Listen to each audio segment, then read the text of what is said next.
This week, in Largo, Maryland, terror runs through this comfortable, leafy area as two different pairs of mothers and daughters are murdered. But FBI profilers say they're not connected, even though local police think that they may have a serial killer on their hands. Welcome to Small Town Murder.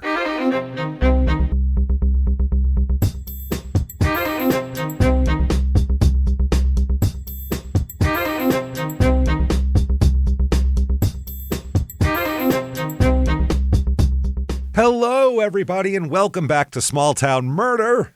Yay! Oh, yay indeed, Jimmy. Yay indeed. My name is James Petrogallo. I'm here with my co-host. I am Jimmy Wisman. Thank you, folks, so much for joining us today on another absolutely insane edition of Small Town Murder. We have a wild show for you today. Terrific. Just absolute madness going on in the burbs over here. It is crazy stuff. Before we get to that, very quickly, shutupandgivememurder.com is where you go, not only for all your merchandise, but for all your tickets to live shows. And we have live shows in the fall. Now, keep in mind, there's a bunch of holds and stuff they give us. So some of these are going to be released. So if you are looking for a sold-out show and you've been looking for it for months, keep checking, because we will release, they're not a ton of tickets, but a few that they give us, we'll release them, so there will be. Right now, though, the ones that have tickets available, there are a few in San Diego from our holds, so get those. Also, Seattle, D.C., Philly. So get your tickets now, shutupandgivememurder.com. Grab yourself a T-shirt while you're there to wear to the show. Yeah. That said, definitely also listen to our other two shows, Crime in Sports, which we just did a really long 7-part series on the I-5 killer, so you don't have to like sports for that. And also Your Stupid Opinions, where we talk all about people's reviews of things, and it's the craziest show that's ever happened. Sure, you think Small Town Murder is crazy. You should hear people complain about like an enchilada they didn't like. It's amazing. So check that out. And also get yourself Patreon. Patreon.com/crimeinsports, just like the name of that other show you should be listening to.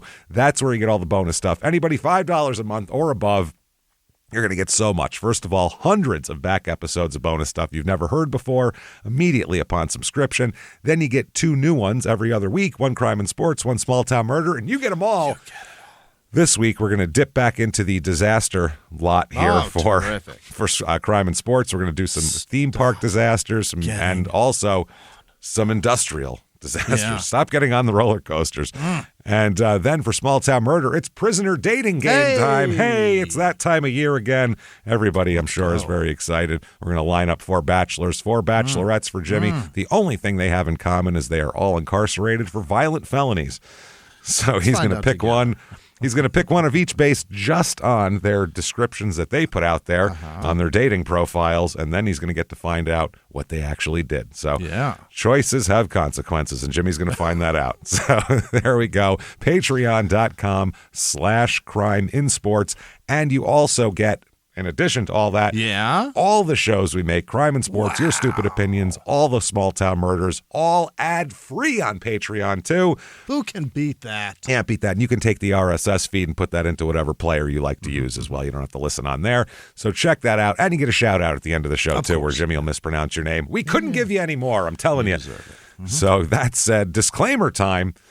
Here we go, everybody. This is a comedy show. It is. We're comedians, and jokes are going to be made, and people are going to die. You might think that's weird if you never heard the show before. You might go, what the hell are you going to do with that? But there's certain little couple of rules you put out for ourselves that kind of make it a little more digestible, and I think you'll like it. First of all, we don't make fun of the victims or the victims' families. Why, James? Because we're assholes, but we're not scumbags. See how that works? That's how it is. It's real easy to get on board with here. That's it. If you think true crime and comedy should never, ever go together, you might not like the show.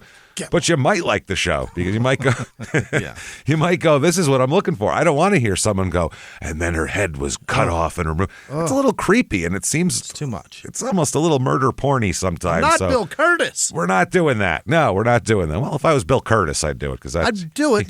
I'm not he does Bill it right. Curtis. We're not Bill Curtis. That's what we say here. So, there you go. I think you're going to have a good time. If not, no complaining later. That said, I think it's time, everybody, to, what do you say, clear the lungs and arms to the sky. Let's all shout.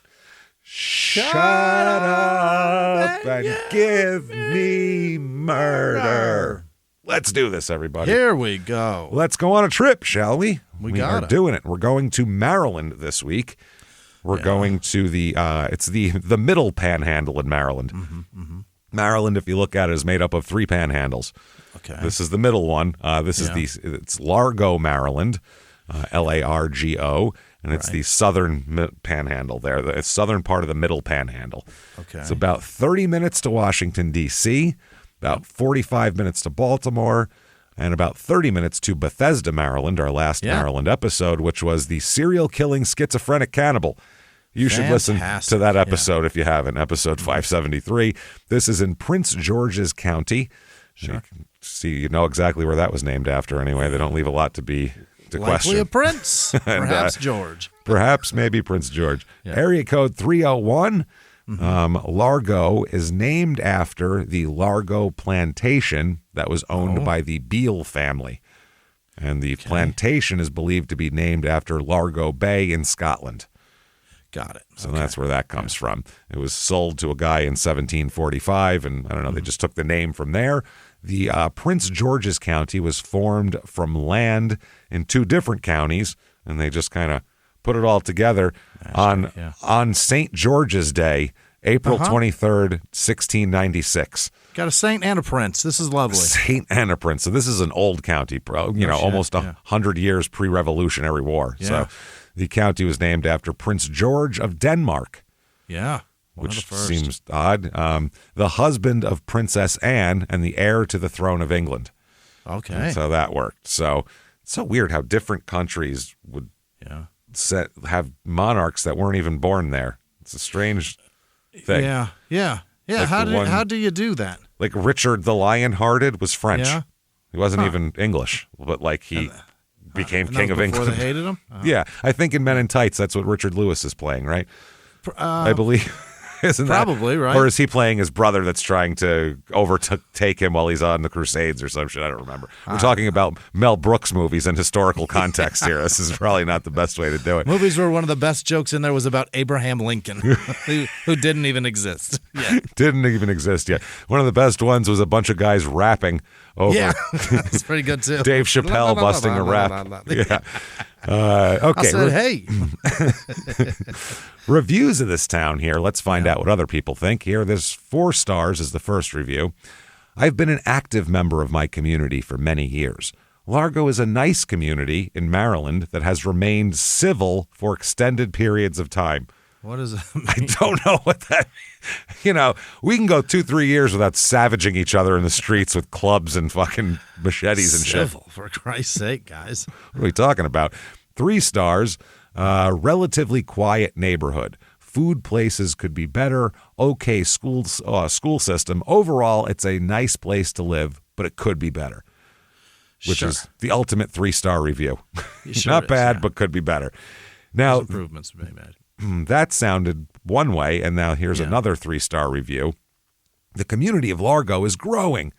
Exclamation point. Yeah. Multiple communities are available for luxury apartment-style living, and Largo is about 25 minutes from D.C. and Bowie. I don't know. Great shopping communities with stores such as J.C. Penney. Wow. Is there a Sears there too? Penny? In the last Montgomery Ward. I was going to say, that's where the J.C. Penney is now, is there? Because it sure as shit isn't anywhere else. There's still one in Phoenix. Is there? Nearby my house, yeah. Wow. Nearby, it's in the mall. Oh, okay. DSW, got to have that. Oh, I didn't even know that still exists. That's what I was going to say. That's insane. And Ashley Furniture are located in close proximity. Oh, so the town's fine. They got an Ashley at a J.C. Penney, so you should be able to get by. You got mass-produced garbage furniture. Man. Wegmans, a premier grocery experience, in quotes. What? Grocery experience. Who has ever called the grocery store an experience? I think Wegmans calls it an experience. Okay. That's why it's Maybe in quotes, probably. Yeah, that's all I can imagine. I located in the city to accommodate the varying dietary needs and tastes of patrons. This place is definitely worth a shot. Okay. That is not a ringing endorsement. No. And then here's two very different 2 stars here. Or here's another 3-star that's very different than those 3 stars. There were several crimes committed in the area a few years ago, including robberies, invasion of privacies, and even a murder. Since then, I believe the sense of safety in the community has improved. An added plus is the fact that several police officers do live in the area. They're talking about our case today, by the way. Oh, really? Nothing else happens here. This is a really leafy, suburban, upper middle class type of place. Like it's not blue collar, but professional jobs type of deal. Nurses and people like that live here. Cops, nurses, that sort of thing. So it's not an area that's used to extreme bouts of violence. Yeah, it is fascinating how that group of people. Most of the time keep it between the lines, but when they veer outside the lines, holy fuck, do they drive it off a cliff? Shit gets crazy. You end up with a small town murder episode. That's what happens. That's the whole. You just said the point of why I came up with the idea for the show. That was exactly it. It was like, wow, small town people, everything's fine, but when they snap, holy shit, it's on. It's on now. And then finally, 2 stars. No nice restaurants in the area, and ones that don't stay for very long. I guess ones that are nice. Yeah. Area does not contain the nicest, friendliest customer service, nor does it provide kind or patient customers. So both the people behind the counter and in front of it are both assholes, is what they're saying. So it's going to be rough.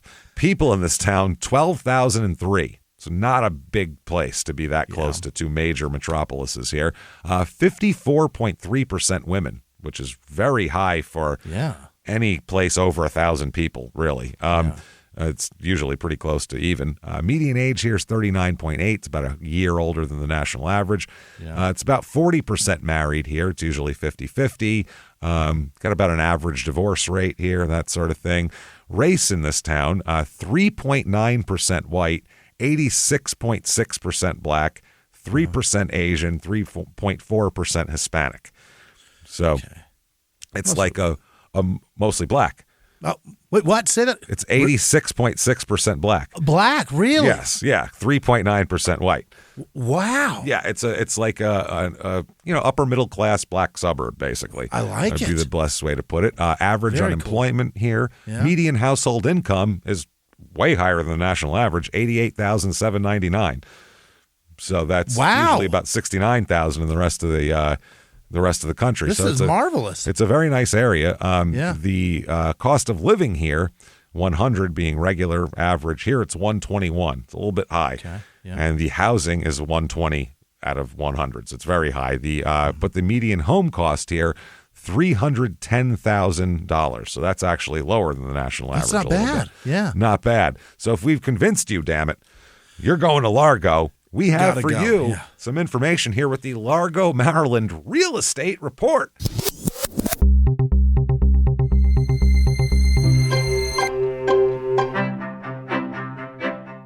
Average 2-bedroom rental here goes for $1,980. That is high. Excessively expensive. That like might be $700 more. Yeah, it's really expensive. So I don't know. If you're renting, it's not the best place. You might want to buy. Here is house number 1. It's a condo or an apartment, but I think they're calling it a condo because you can buy it. Nobody wants to buy an apartment, but you'll buy a condo. You know what I mean? Yeah, you'll buy a townhouse, but you're not buying a fucking apartment. Either way, you hear people fucking through the walls. So same shit. And if your AC goes out, it's fucking on you. It's on you. This is a 1-bedroom, 1-bath, 787 square foot joint. And it's just a room with a bedroom. I mean, it's really not a big place. You don't get any land or anything. $135,000 for that, though. That's not so bad. Which is, it's a small place, but if you're, if you're a single person looking for something reasonable, you got some money and you need a little fuck pad. That's pretty something on the side here. You know what I mean? Oh, for a little Steve McNair fuck palace. Well, people in D.C., I'm sure there's plenty of fuck pads going on. That's probably why the rents are so high. I'll bet you're right. This is like some sort of bet you're right. Secret 30 minutes away? D.C. Dalliance suburb where they're like, all the apartments in Largo are owned by congressmen. Let's see. Here is a 4-bedroom, 2-bath, 1,600 square foot. Nice little family. Nice family home. Yeah. Garage. Single car garage. Oh, I like that little spot right there with the slanted roof. It's nice, bushy, nice bushes and grass and all that kind of thing. Eclectic. 0.25 acres, so not a huge lot. Acre, not bad. $439,900 for that, though. Okay, that's a bit steep. It's a little pricey. And then here's a nice brick house. This is 4-bedroom, 3-bath, 1,720 square feet. It's all brick. Yeah. Pretty nice. Garage. Not bad. Nice hardwood floors. Nice. Well appointed, yeah. Nice backyard. This house is $535,000, though. That's a lot of money. And just had a price cut, too. So. Oh, that's good. Things to do in this town I didn't find a lot to do around here, honestly. I think you're so close to Baltimore and D.C., you just know to get in the car and drive somewhere. Yeah, I found the Downtown Largo Festival. Sounds great. And their mission, it says, is through engaging cultural experiences, interactive activities, timely resources, and inclusive programming, we aim to bring an upscale experience, foster connections, inspire collaboration. It's just every buzzword that exists. Yeah. Foster connections, inspire collaboration. It sounds like somebody's fucking resume. Encourage growth. Yeah. I hate that shit. I hate when they just opinions. use stewardship. They use words like that. It's just fantastic. These buzzwords. Promote a sense of pride among residents, all that kind of shit. You can expect live music, food trucks, art activations. I don't know what that is. What's an activate? Activate the art. Yeah. Why? I don't. That's scary. Retail vendors, game and experience trucks. Those trucks you go in and shit them. Yeah. Stupid things for teenage boys. DIY and urban garden demos. And a farmer's market. Yeah. Oh, boy. All right, great. And then there is the Montpelier Farms Fall Festival. Hell yeah. Montpelier is the capital of Vermont. So I don't know what the hell they got going on here.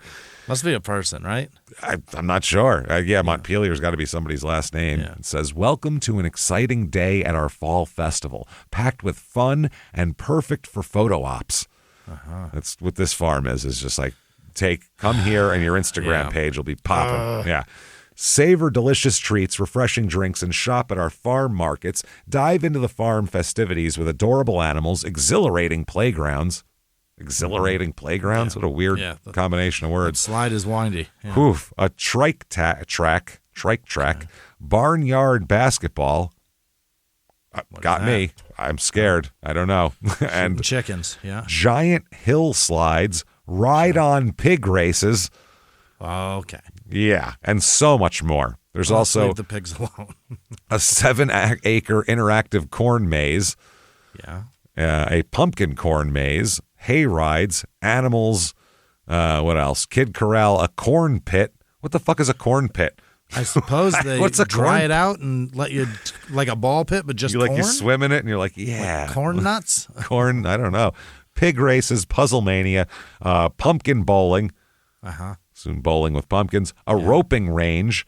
Right. A penalty paddock for everybody fucking up while you're doing the corn pit, I guess. You got to be putting the penalty paddock. Yeah. A hay and play. I don't know. A tug-o-war, a mini hill slide, photo ops, and a public bonfire. That's what they got for you. Whew. Crime rate in this town, what we are interested in here. Property crime about 1/4 above the national average. A little bit of property crime, violent crime, murder, rape, robbery, and, of course, assault. The Mount Rushmore of crime is slightly above average as well, but pretty close to it. Yeah, slightly above, but pretty close to the average. Now, that said, let's talk about some murder. Let's do it. Holy balls, do we have a wild case today. Okay. And not even a case, a story, an unfolding event. It's nuts. Let's start in 2008. Yeah. Okay. 2008, just to set the scene of Largo. Yeah. I've said it in the opening. Leafy is a good way to put it. A lot of trees. Everybody's got a yard. Yeah. Happy suburb. Kids riding bikes and shit like that. Yeah. It's, housing kids prices just booming. That they got it's going to happen. Cones set up in the cul-de-sac so the kids can play. You know what I'm saying? One of those joints. Turtle with the flag. Slow kids at play. Yeah. He's there. Oh, you know it. That little turd. It's on the sign, you mean? Yeah. Yeah. Why do they My have a neighbor turtle? had one. He's like a 65-year-old man. Had no kids ever, and had that fucking sign out just to slow people down. That's ridiculous. I used to like crotchety old man. by my house when I was a kid. There was a deaf kid area. It said, Yeah. deaf kid area, and the graphic was an open mouth with sound coming out of it. Like a face with sound coming, and a kid just playing with a ball turned the other direction. But like silhouettes of that. That's what that means. You'll yell and he'll ignore you, I guess. So now this area includes, there's Largo and there's also Upper Marlboro, which is kind of considered the same thing as Largo. Like a couple of those houses in the real estate report were from Upper Marlboro. They're all connected, these little places, and Bowie or whatever the fuck it is. Whatever it is. Like I said, not a rough area. This is, kind of professional people live here type of deal. Yeah. One of the people living here fits the bill for that is Velma Patrice Artist Butler. Wow. Or Artis, I'm sorry. Artis, like Artis Gilmore, the old basketball player. Yeah. One S. Artis Butler. Vilma is her first name, Vilma. 2008, she's 46 years old. Hell yeah. And she comes from a good family, has a sister and two brothers, and she was married to a man named Timothy, but they divorced. Okay. So she's a single mother, has 3 kids, works hard, always thought to like all the neighbors, neat, keeps her lawn cut. Hell yeah. In suburbia, that's the ultimate compliment that you can get from your neighbors is the house they keep the house looking nice. That's all that you know about your neighbors. It's either the people who look like slobs or the people who keep their yard nice or whatever. I don't know my neighbors. People that are keeping my property value up and the people that are a blight on it. Yeah, exactly. People you want to leave and the people you'd like to stay. So, but she's considered very friendly, always waves at all the neighbors, just a nice lady. Her 3 kids are Christopher, Christina, and Nicholas. And she has a couple different jobs. She's a nurse, first of all. Nice. That's her main job. And apparently at some point also, I don't know if it's at this time, but sometime around here, she was working for Toner Express USA as a business development manager. Huh. So she does that. She does nursing. So she's a professional lady. Now in 2008, her daughter, Christina, had just left for college. By the way, she named one kid Christopher and one kid Christina. Yeah, I remember that. Yeah, that's crazy. Chris and Nick. Chris and Nick. So she was big Christmas lady. She loves it. Yeah. Oh, yeah. Is that what I don't know. That's all I can imagine. Saint Nick and a bunch of Chris. Christmas and Saint Nick and all that shit. So anyway, her daughter had just left for college, so she's kind of alone in the house now. She's empty nesting at this point. Hell yeah. At 46. So she's raised her kids up right, got them off to college, and now she's like, now I can sit back and relax. And unfortunately, she doesn't get to do that for too long. No. On June 24th, 2008, at 4:45 a.m., firefighters are called to the area. They arrive around that time. Neighbors had called and also told them that not only is the house on fire, around 4 a.m. before the fire started, I heard popping noises as well. Like bullets. Some kind of popping noises. Yeah. You know this is a nice neighborhood because they don't refer to them as gunshots. They refer to them as popping noises. I don't know how much Jiffy Pop she's got in that house. Who knows? You know what I mean? Who knows? Anything could be possible. But I've lived in shit neighborhoods where any popping noise is a gunshot, and you know that. Yeah. And then you live in nice neighborhoods and you go, what was that? What was that noise? Was that a gunshot or was that fireworks? Yeah. So they get there. There's no sign of any forced entry, by the way. That's one thing. So that's a good sign. The house, when they get in there, is ransacked, but not in a frenzied way. Okay. You know, like if you picture in your head like a crackhead at 4 o'clock in the morning, just tearing shit up, ripping drawers out and dumping them and shit like that. Yeah. That's not how this has gone down at all. There's things missing, but things are taken one thing from over here, one thing from over there. Yeah. Very specific and seemed like somebody was looking for particular things at the time. Now, they find Vilma in the house. She has been shot execution style in the back of the head. Damn it. Which is, it's not like she's gone astray of some drug dealers or something. Right. She's a 46-year-old fucking nurse, single mother nurse, and she's got no involvement in anything crazy. So this is really weird. They don't think it's a robbery gone wrong or somebody that was really mad at her.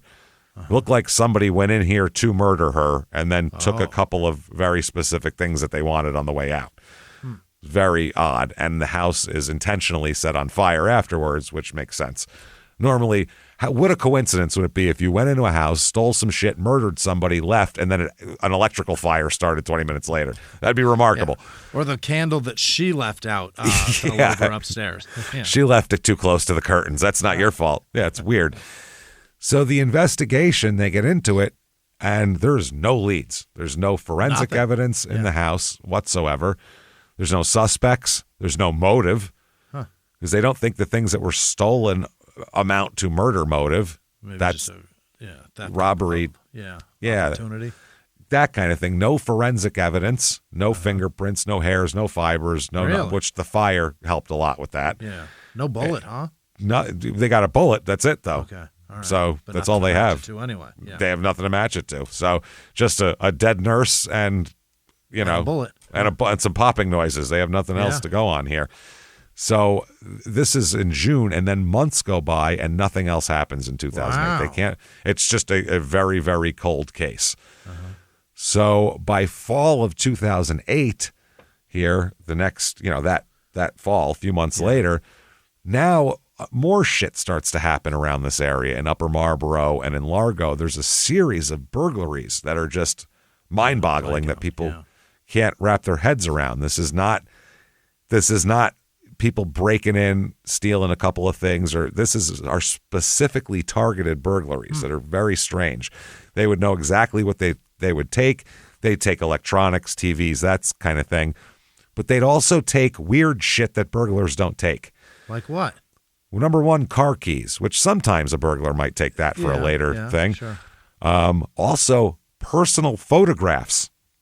Oh, wow. They'd go through their photo albums, and there'd be pictures missing from the photo albums. Weird. Think about how much time someone has to spend in a house to go through your photo albums and take the pictures they want. Yeah, right. Actually look at them all. I'll take that one, and I'll take this one. Just weirdly personal items that are not resale. They don't have any resale value. Just made no sense at all. Just a memory. Exactly. They're things that are only valuable to us. Have been taken. And the car keys is like, perhaps they can come back and take the car later. But if they don't, in the event they don't, that's such a fucking nightmare to have to go to the dealership and get a key made. It's the worst. It's a nightmare. You don't want that. And they're so expensive. They're so goddamn expensive, especially when everything was actual keys. You know what I mean? Now it's they were always those weird keys. Yes, exactly. It didn't look like a key. It was like a square key with like a groove through it that you would You hit the button and it would pop open. Yeah, I had a Volkswagen like that. Little switchblade. Poop, and it would pop open. Stupid little blade key. So the burglaries all happened between 10 and 3 a.m. as well. These weren't during the day when families were out, people at school, people at work. If it was 10 a.m. and 3 p.m., that would make a lot of sense because that's when a lot of these burglaries happen. Sure. But this was when they were asleep. So this person went into people's houses and meticulously went through all their shit for hours while they slept. Wandering around while you're sleeping. That is disturbing at best. Holy, imagine CPAP that. is just humming. Yeah, hopefully, maybe that's why you don't hear anything. So, hey everybody, just going to take a quick break from the show to tell you how to dress better with Stitch Fix. Oh, StitchFix.com. I mean, let's be honest here. Let's lay it on the table. Shopping isn't great. No. It's just not as fun as it should be, or as you would imagine it might be. And I don't know how to do this. You ever just wish someone would tell you what to wear? Because that's where I'd love it. That's where we're at. We talk about it all the time. That's what we want. We're just too busy to shop anymore. We still want to look half decent. We have to present ourselves in public and everything. But that's why we love Stitch Fix, because your stylist sends you clothes that fit your vibe, body, and budget. Shopping without the hassle. Absolutely. Bring it to me, please, because I need that. All you have to do is this. You take a quick style quiz, share your size, style, and budget, and get matched with a real human, a stylist, who gets your vibe and wants to help you dress better. It's really good. I like this Stitch Fix. I got some cool stuff that I was like, oh, thank you, person who guided me here. Shopper, I appreciate your styling ways here. So the stylist is great. It's no risk, all style. You get a personalized fix box straight to your door. Try it all on in the comfort of your home. Shipping and returns are always free, no subscription required. Plus, get a free try-on for your first fix. Get started today at stitchfix.com/STM to get $20 off your first order, and they'll waive your styling fee. That's stitchfix.com/STM. Now back to the show. But basically, it avoids, and the 10 a.m. and 3 a.m. is an interesting thing because it's people that work night shift don't come home till 5 or 6 a.m. Right. So it's like avoiding those people. It's a very specific time they're doing it. So through the fall of 2008 into the winter of 2008 and early 2009, these burglaries became worse. What do you mean worse? Well, it started out with people waking up and just finding items missing and wondering what happened in their homes. But now there's more burglaries, ones where families are being woken up by a masked man holding a gun to their head now. Oh, my. Home invasion. That's full-on home invasion at that point. And forcing them to give out over their debit cards and PIN numbers. Mm-hmm. And then he would take their car keys and drive away in their car. In their car. In their car. Walked there? Ubered? Rode the bus? No, it's too late. It's crazy. So, yeah, you wake up at 2 a.m. with a gun to your head. Give me your debit card. Give me your PIN number. And then you watch your car drive away. But you're alive. Yeah, but it's still like it's crazy violating. Because they can come back in any moment. Yeah. Shattered. Your whole sense of security is shattered at that point, obviously. So this is what's been going on in this neighborhood, and we'll talk about some of the specific cases that happen because even more disturbing things happen than just the give me your PIN number. Yeah. And we'll talk about it. Some very disturbing things that gets put on video. That's insane. Okay. Yeah. January of 2009. Let's talk about the Loftton family. Yeah. Loften, like Kenny, the old baseball player. So, didn't he have an O-N? Oh, he was O-N, wasn't he? Yeah, he was. Yeah, he might have been. This is E-N. Kirk Loftton is the dad. Karen Loftton is the mom. Kirk and Karen, both Ks. They have sons as well, named Kirk Jr. and Keon, Kion. Yeah. And then they have a daughter named Carissa as well. Okay. Carissa's the youngest. She's born in 1992. So she's a teenager at this point in time. And Carissa, man, she's a fucking fighter, this Carissa. She's had some serious problems. While she was very young, like toddler, she had open heart surgery to repair a valve problem. There's nothing sadder than a small child all in a surgical. That's the saddest fucking thing in the world. It's horrifying. Just, any small child going under for surgery. They just don't look right in a hospital bed. No. They just don't. They're too little. No. It's the you IV, shouldn't be there. It's the tubes that really fuck it all up. They're in the middle of doing a very adult thing, and it's creepy. It would be like watching a kid. It would be like watching a kid extract ore from a mine or something. To be like that, you shouldn't be doing that. You're too little to do that. You're like 4. That's too little. And any baby having heart surgery, it's like that should be reserved for a 58-year-old man who smoked, drank, and ate bacon for the last 30 years. Just led a shit life and is a dick too. Jesus, and this poor kid hasn't even had any opportunity to fuck this heart up. No, it's as strange as watching a kid jackhammering out the road in front of your house. Like, why is he doing that? That's weird. Jesus Christ, baby. Your diaper's leaking. Jesus, come on. You had shit in your pants for 2 hours. You got to stop.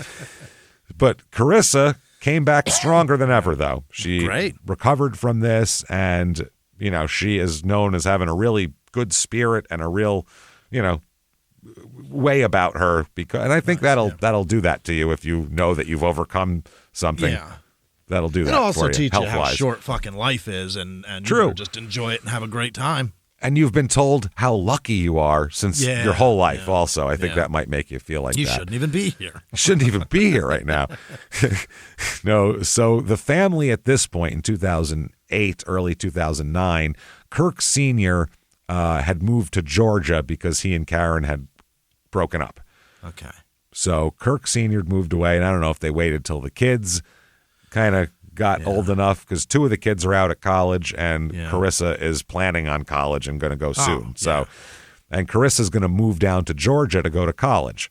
Okay. Where her dad is. Oh. So that's the plan. So at this point, though, Karen is a single mother with 3 kids. Right. Because he's all the way down there. She's a nurse as well.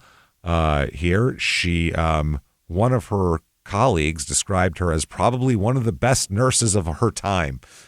Her time. She's the Willie Mays of nurses. A real generational nurse. We all know about her. The next generation looks up to her.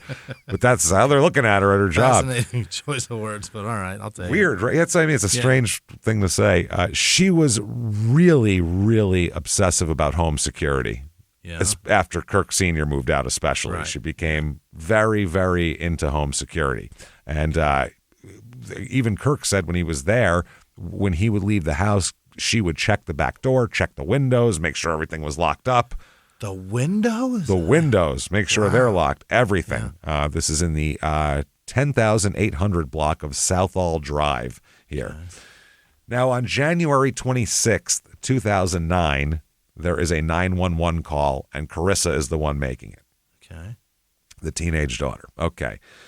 She's so fucking polite. This is what makes it even more heartbreaking here. She's on 911. You hear 911 calls all the time, and they're like, what the fuck? Get up, hurry up. What are you doing? Right. She says, quote, "Ma'am, I've been shot." Carissa's been shot. Yes, and she refers to the 911 operator as ma'am, which is just insanely polite for a teenager. Yeah. "Ma'am, I've been shot. My mother has been shot. I'm bleeding to death. Please hurry." I'm bleeding to death. She recognizes that. Yeah, she's bleeding out. She's, please hurry. So obviously the cops are rushed over there. It's a 2-story, nice home. Yeah. Really nice. And they got there within 5 minutes, the cops too. Less than 5 minutes they got there. Number one, the front door is locked. Oh, still. Okay. Front door is locked. No signs of forced entry, obviously. There's nothing broken and anything like that. They do find a window on the side of the house that is closed but unlocked. Okay. Now, an officer crawls through the window because they're banging on the door. Nobody's answering. Oh, God. So there's a cop, gun drawn, crawling through the window. Yeah. He goes to go open the front door to let the other cops in. So they gather themselves all together. They go through the house room by room. Mm-hmm. And they see nothing. Nothing is ransacked or anything like that. Uh-huh. Then they find that both Carissa and her mother are shot to death. They're both dead. Carissa died. Carissa died, and that means she was bleeding to death. She knew. Yeah. She knew what was going on here. They've both been shot dead. And, detectives arrive at the scene a short time after this. And they call detectives right away, homicide. Yeah. They found Karen, mom, had been crouched down in a corner of her bedroom trying to protect herself. She was just balled up, don't hurt me type of thing, in her own bedroom. It's horrifying. She'd been shot and killed in the upper portion of the home in her bedroom, and they conclude that Carissa had been shot in her own bed. Ooh, her body was found under the covers and everything. She got shot, called 911, probably had her phone next to her, called 911, and never got out of bed, though. Oh, Jesus. Bled out in bed. So the cops are looking around here. No, like I said, no signs of forced entry, just a one unlocked window. The alarm system had been disengaged at 3:26 in the morning. So it was engaged at some point in the night. So it's been disengaged. So something had to disengage it. Something had to happen to make the alarm go off at 3:30 in the morning, which is an odd time for two ladies in the house to just turn alarms off. Yeah, you don't unless it goes off. You don't shut it off. Exactly, and it was just completely turned off. Not just turn the actual alarm off. Right. They did find 6 spent shell casings from a Glock 17 handgun scattered throughout the house. So not even right by there. They were kind of all over the place, which is also odd. You'd imagine they would be where the gunshots were, where they happened. Nothing appeared to be stolen.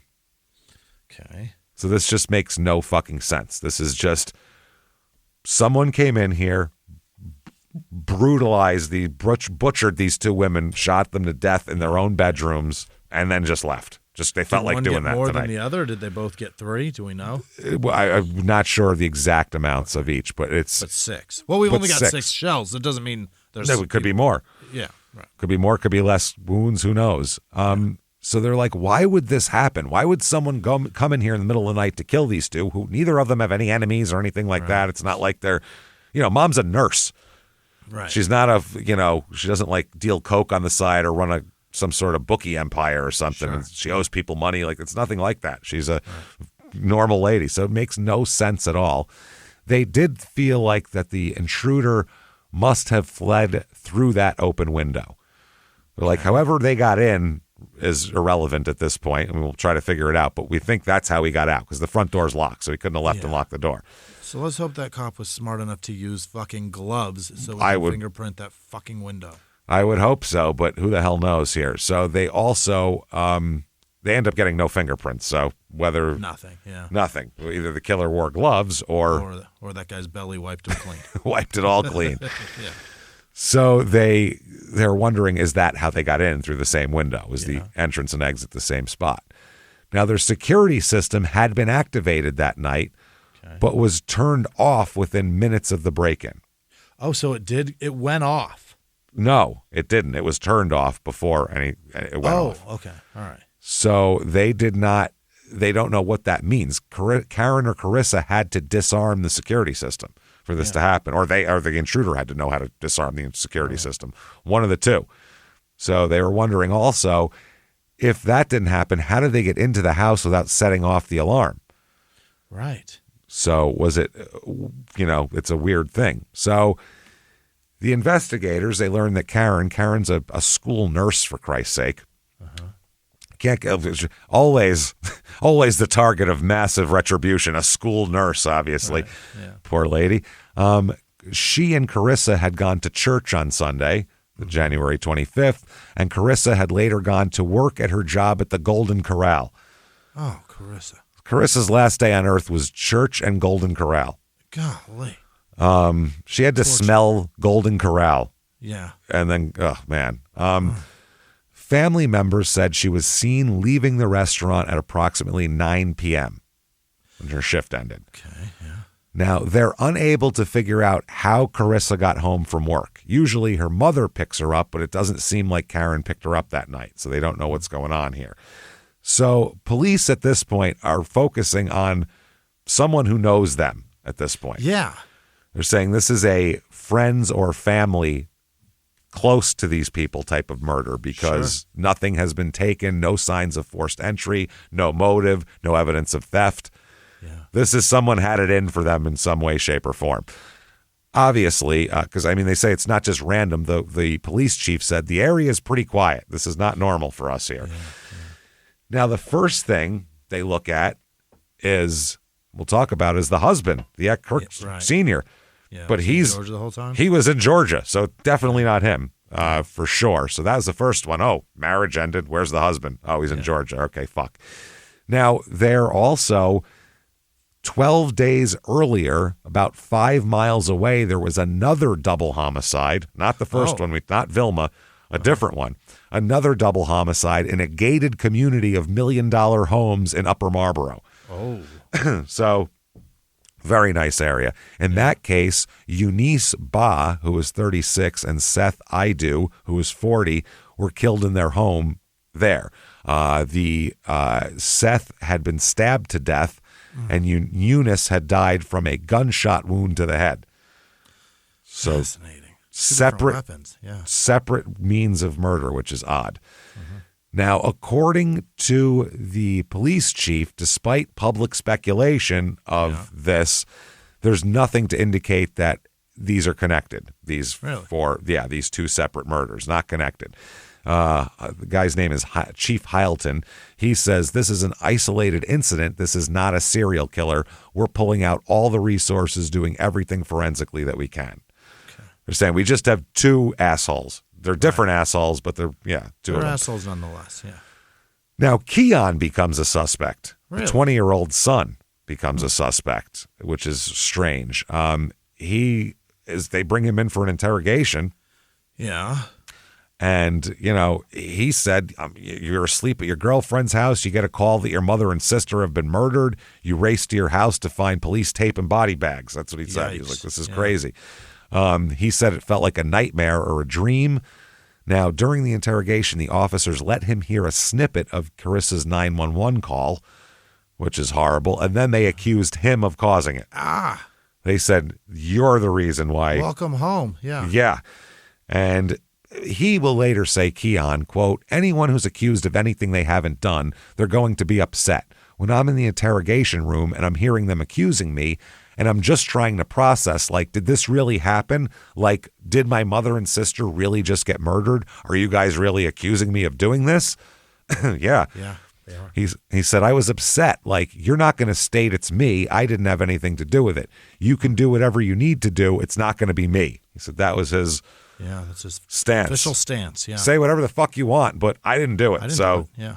Which is what innocent people say because his alibi completely checks out. Okay. He was at his girlfriend's house all night with multiple witnesses there to confirm it, not just his girlfriend. So people that don't live there even. So it's not Keon. They really thought it was Keon. Really? Now, the evidence here, they don't have any. No fingerprints, no DNA, no witnesses, no motive. Just shells. Just shells and two dead ladies who never did a fucking thing to anybody. Shit. So it makes no sense. Kirk Sr. said, this is just heartbreaking. To be a 16-year-old girl and be in the comfort of your own bed and a monster like that comes and takes your life from you. He said that whoever did this had to have known about Karen's security habits as well. Right. Had to. Yeah. He said she took that really seriously. She would make sure the back door is locked, things of that sort. She would make sure the windows are locked. She was always a stickler for those things. He said, I know how safe Karen was. Karen would not let anyone in the house at 2:36 in the morning without, she would have had the alarm on. Yeah. So, she's not turning that alarm off at 2:30 in the morning for a stranger. It's not happening. Now they start looking at how sophisticated this killer might have been. Because at first they thought it was just a family member, and that's why it was, if Keon came over and just turned the alarm off, that would make all the sense in the world. Yeah. We know it's not that. So now they're like, do we have somebody that's sophisticated enough to know about the security system? Murder? Right. Yeah, and not even a theft. That's what I mean. Right. Just for murder. The mob doesn't do hits this well. They really don't. This is like crazy. So they said someone is that sophisticated to force Karen to disarm the alarm system, knowing it's on, knowing her habits. They said, but that is not what people who break into houses do. It's just not that level of sophistication. Only an ex-husband or something would do that. And you don't murder just willy-nilly like that. It's not there. No. To kill a nurse and a school nurse, for Christ's sake. A that school lady nurse and a always teenager. retires. You know what I mean? Yes. The longevity of a school nurse, they stick around so long. They never quit. No, they stay till they don't know what medicines are when the kids have. We had a really old one, and some kid had I don't remember what kind of medicine, but she wouldn't. No, she would. It was like a prescription he had to take, and she wouldn't give it to him because she didn't know what it was. I remember it was like a big deal. He had to get his mom to come in, and it was crazy. Well, in her defense, James, she's been around since laudanum was a fucking. Yeah, that's the problem. That was it. She's like, I was going to give you a bottle of laudanum, but it just I had cocaine I'll give you in the this bottle instead. Back here, but I don't know why you want Dimetap. Or what the hell is this? What the hell is this Pepto-Bismol? Do you want to feel good or not? That's what I'm asking you. Because I can help you. Yeah. March of 2009 comes around. Mm-hmm. Okay. Now, Dolores Smith DeWitt is her name here. Yeah. We'll talk about her. DeWitt. She's born September 8th, 1966, making her about 42 years old here in March of 2009. She is, guess what her profession is? Is she a nurse? She's a nurse. Yeah. She is a nurse. She's the oldest child of 6 brothers and sisters. She grew up in North Carolina. She married her high school sweetheart. She worked through college to become a licensed practical nurse. Yeah. She then remarried and enrolled in college and completed her bachelor's degree in nursing. Yep. So she's doing all that. Her daughter said, Mom's motto is always do what you got to do now so you can do what you want to do later. That's a solid fucking motto. Probably the greatest thing you can teach your kids. Yeah. Is do shit you don't want to do, and later on you'll be able to do shit that you feel like doing. Absolutely. 100%. Instant gratification is a much shittier gratification. Yeah. I assure you, anybody that you're embarrassed seeing you do what you're doing will not remember this when it's time for you to do what you want to do. Absolutely fucking not. This is a hard thing. This is the number one thing that's impossible for kids to process, though. Yeah. Because you don't have any concept of time in a long fashion. If you're 16, you can't think about 25 years from now. You're not even 25 years old. How the hell are you supposed to imagine that? 25 years? Fuck, I haven't even done that yet. I want to have fun now. I'm only 16, and this feels like fucking forever. Yeah. And I'll lot never of teenagers. Be 32. A lot of teenagers think, well, I'm not going to live to be 30. I don't know where they think they're going to disappear to. A crazy age.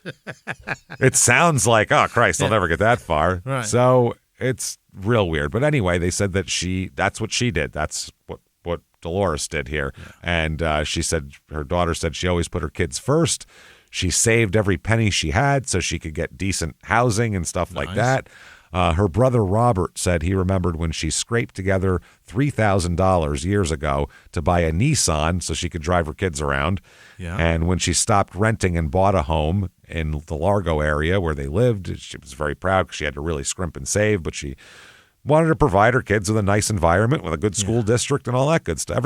What everybody wants for their kids. So really the hope, that's what you're going for. So both daughters had graduated from high school. She's got two daughters, and we'll talk about them. They'd both graduated from high school but live at home.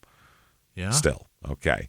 Now, they go to school, they have jobs, she has a job. So there's all sorts of, there are three adult women in the house, so they're going in a lot of different directions. Yeah. So a lot of times they're not home, they don't have a lot of family dinners because they all have a bunch of shit they're doing and stuff like that. But every few weeks they'd get together and go shopping and get their hair done, Courtney said. Nice. Both daughters and mom. Yeah. So like once a month they do that. Now, Ebony is the oldest daughter. She's 19. She graduated from Largo High in 2007, and she was working at Comcast in Largo.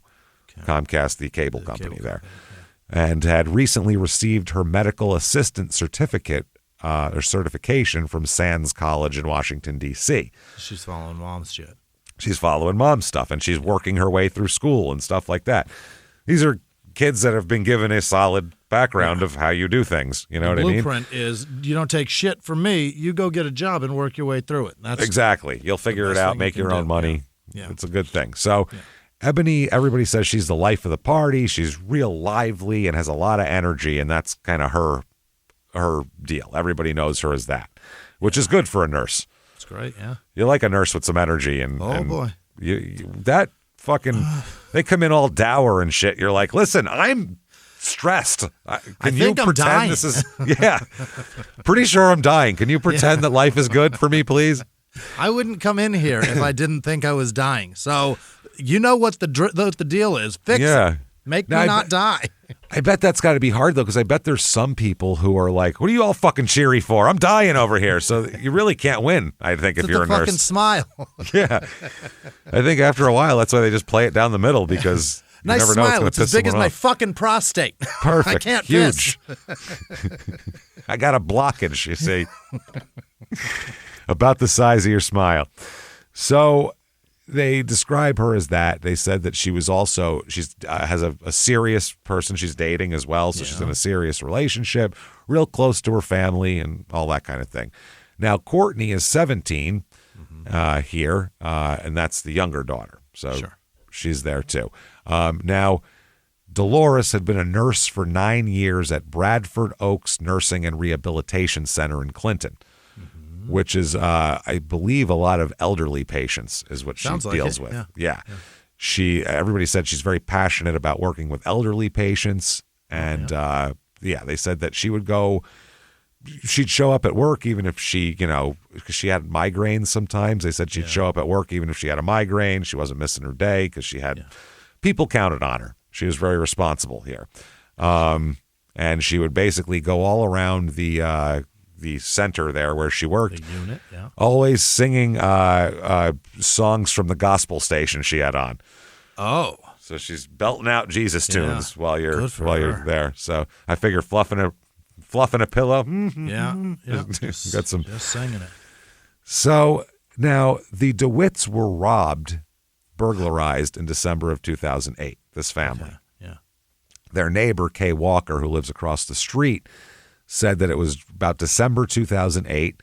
And this neighbor said, quote, they had purchased a Wii, a brand new television, and one other item, an electronic item. And about a week later, those items were stolen. Yep. They said someone had broken in through a window, and only those items were stolen. Only the coolest electronics of 2007. But the shit they just got. Right. Brand new shit. All the new shit was stolen. None of the other stuff was stolen, which is odd. So, yeah, that's really a who's who of 2008 technology there. Really was. So, I bought a couple TVs in 2008 because my kid threw the fucking Wii controller through it. I remember hearing about that. That was fucking funny. Little asshole. Yeah. Well, that was when you were first kind of getting, people were buying the flat screens and, that was when they were mainly plasma. Yeah, and they were fairly inexpensive then, too. That was like they the were first getting there. Point, where they were starting to be like, well, I don't know, $300 isn't so bad for him to learn a lesson. Hey, everybody, just going to take a quick break from the show to tell you a little bit more about Soul. Oh, getsoul.com. Absolutely. And you know what? Sometimes you just need a little something in the middle of the afternoon to help you get through the rest of your inbox, the rest of your day, and to make your evening a little more enjoyable. That's where today's sponsor steps up, Soul. Soul can help you. I'm telling you right now, Soul is a wellness brand that believes feeling good should be fun and easy. Soul specializes in delicious hemp-derived THC and CBD products designed to boost your mood and help you unwind. Their best-selling out-of-office gummies were designed to provide a mild, relaxing buzz, boost your mood, and enhance creativity and relaxation. And they do. They're really good. The seltzers are good, too. Everything they make is wonderful. I really like this Soul company. The out-of-office gummies come in 4 different strengths, too, because that's a big deal. You got to find the perfect dose for your whole vibe here. There's a gentle microdose, a perfect buzz, a noticeable high, and then the fully lit experience if you just want to do that. Well, and I'm telling you, if you like their out-of-office gummies, you got to try the out-of-office beverage, a refreshing alcohol-free alternative for the perfect summer sipping. Plus, Soul has so many other amazing wellness products with or without THC, including a variety of gummies and capsules that can improve sleep, stress, pain, focus, bloating, and more. I love these things. The gummies are great. The seltzers are good. Bring on the good vibes and treat yourself to Soul today. Right now, Soul is offering our audience 30% off your entire order. Go to getsoul.com and use the code SmallTownMurder. That's getsoul.com, promo code SmallTownMurder for 30% off. Now back to the show. So March 15th, 2009, Courtney, the youngest daughter, the 17-year-old, she was staying somewhere else the night before. Okay. She arrives home here. She arrived at the Largo metro station a few hours earlier, just after 10 p.m. on March 15th. It's a Sunday night. She spent the weekend with her friend. She sent her mother, Dolores, a text message asking for a ride home because she's a 17-year-old at a fucking train station at 10 o'clock at night. That's not a good place to be. Dolores does not respond to this text message, which is not like Dolores. I mean, she'd be sitting there waiting for her kid to text so she can go pick her up and bring her home. So she just walks home, Courtney. She has no other recourse here. Yeah. So she walks home, 9700 block of Cedar Hollow Lane the house is on. She came in the house and said her sister and mother weren't home. Where the hell are they? It's 10 o'clock at night. They should be home. It seemed like they should have been, but they're not. The lights are on. Ebony's jacket was near the door, which in the winter is a thing. Yeah. And her mother's car's in the driveway, yet they're not in the house. Huh. So what happened? She's like, this is like they disappeared or something. So she called out, no response. Where the fuck are you two? What's going on? She said, when I got home, I don't remember if I had to disable our alarm or not, but I just go in the house, and that's something you don't remember because you do it by habit. That's like saying, did you turn your directional on when you turned? Yeah, I think I did. I don't fucking know. I don't know if I shut my garage door every time I leave. That's what I mean. You never. That's why people go, did I turn the stove off? Or every woman always says, did I turn the curling iron off? Yeah. Because it's just habit. You don't remember doing it. Yeah. So I do that sometimes. I'll pee. I'll leave the bathroom and go, did I flush the toilet? And I'll go back. Because you don't remember. Because you do it just out of habit. So anyway, she said that I go in the house and I see my sister's jacket on the back of the chair. Everything just looks normal. It just looks like they weren't there. My mom's car was in the driveway. Everything looked normal. It's just that they weren't there. It just disappeared, yeah. So she goes upstairs to check the bedrooms. They're not there. No? No, we're not finding bodies on the floor. Yeah. They're not there, period. But in Ebony's room, she finds 2 spots in one area where there's has bleached the rug. Okay. So there's 2 bleach spots on the carpet that weren't there to begin with. Yeah. She said at that point she went into her own bedroom and she said, quote, that's when I got the feeling that you need to get out of this house right now. Yeah. Something bad is going on. Something has happened and I don't like it. So she fucking ran out of the house, jumped into her car, which she didn't have at the train station, and went over to her boyfriend's house and just called Ebony and Dolores over and over and over again and never got an answer. Okay. So she calls the police to say, I don't know where they are. They're missing. Right. There's bleach in the house. Yeah. Don't know. Yeah. I don't even know if she mentioned the bleach at the time. Really? But yeah. So 3:45 a.m. that night. This is the March 16th, I guess, that morning. Okay. A woman named Sybil Felton calls the police to report that someone has stolen her Nissan Maxima. It's a good car. God damn it. Yeah, they stole my Maxima, damn it. I traded in the Altima, I upgraded, and they stole my shit. They just started to look good now. Not bad. Yeah, they went through the 90s. They look pretty cool for 90s cars. They started to get cool, yeah. Then early the 2000s were bad. They look like shit. They look like Sentras or something. They look like crap. The rear taillights looked like kick panel speakers. It looked so dumb. Ugly as shit. And then they got better after that. Yeah, and then they started to get good. Now they're maybe the coolest they've ever looked. Yeah, they are cooler now. Yeah. So she made this call to 911, or to the police, I should say, from outside in her own driveway at 3:39 a.m. Wow. She's staring at her empty driveway going, there used to be a car here. I should call somebody to report her 2005 Maxima has been stolen. So she told the emergency dispatcher that I have to fly to Europe later today. Okay. And I left home with my boyfriend at approximately 2 a.m. to run an errand. And when I returned, she's running errands in the middle of the night. I don't know what errands you can run besides going to Walgreens is available at the middle of the night. So she said when she returned, her car is gone. Oh, no. And she's looking at this as just a pain in the ass now. If you have to travel, especially out of the country, right, and now your car's missing, you're going to have to deal with that the whole time you're there and talking to the cops and all that shit. So she's just like, this is a big hassle, man. So when she is talking to the 911 operator in the driveway, all of a sudden she screams and hangs up the phone. Oh. Which 911 operators don't like it when that happens. Sense cops. Yeah. Well, the operator called back immediately to ask if she was okay and do I need to dispatch somebody there. Now, Sybil Felton said, yeah, I'm okay. The reason I shrieked and hung up is because I just saw my car drive by my house. Why would she hang up? So I don't know. To go chase it. She went to go chase it. Yeah. She literally said she went to run to the end of the driveway. I think you could stay on the line. I don't know why you have to hang up on that. Yeah, don't hang up. But she said she saw her car just drive by her fucking house. She's like, that's my car. She was so scared. They said, how many people are in? She said, I can't tell, and I don't have a description of the driver, too. It's 4 o'clock in the morning. It's dark out here. I have no idea. So 15 minutes later, 911 gets a call that there is a fire 2 blocks from here. Okay. There's a fire. A car fire. Oh, a Maxima fire? To extinguish it. Yeah. And when they get there, it's her 2005 Nissan Maxima that's burning. Damn it. Yes. They put the fire out, and she's pissed, obviously. Yeah. Fuck, this thing's going to be totaled. Right. The bad part is then they pop the trunk. and they find 2 bodies inside this trunk. Did you leave those in here, Eunice? Are these yours, Sybil? Sybil, right. Sybil, is this why you're going to Europe by any chance? Is this why you needed to flee the country? Now, fire has burned these 2 people beyond recognition. Okay.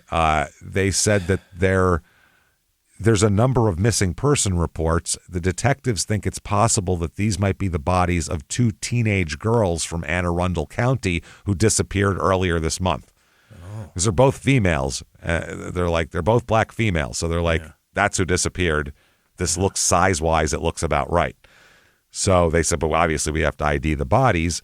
When they get back the dental records on the bodies, it is Dolores and Ebony DeWitt. Oh, no. It's not the missing teenage girls. So this lady's car has been stolen and people were burned in it. People were burned in this car, Oh, yeah. my God. And these, So think about the DeWitt. Think about how odd that is. Yeah. It's been months, right? No, it's been 2 hours. Right. It's been a couple hours. Just down the That's road. it. So the other daughter, Courtney, got home that night. Yeah. Needed to get out of the house, left the house. Yeah. They're not there. She found a bleach stain in an empty house with mom's car out front and a jacket and everything like that. This lady gets her car stolen, and now they're in the back of a burnt-out car. Right. This all happens in one night. That's insane. That's crazy. Now, it turns out that Sybil's house had been broken into a couple weeks earlier and burglarized, but And somebody took the keys. she didn't notice they took her spare set of keys she just had in her junk shit. drawer. She didn't even notice them. So someone went through every drawer and was like, I'll take those car keys and I'll come back weeks later and take this car, put 2 bodies in the trunk and burn it.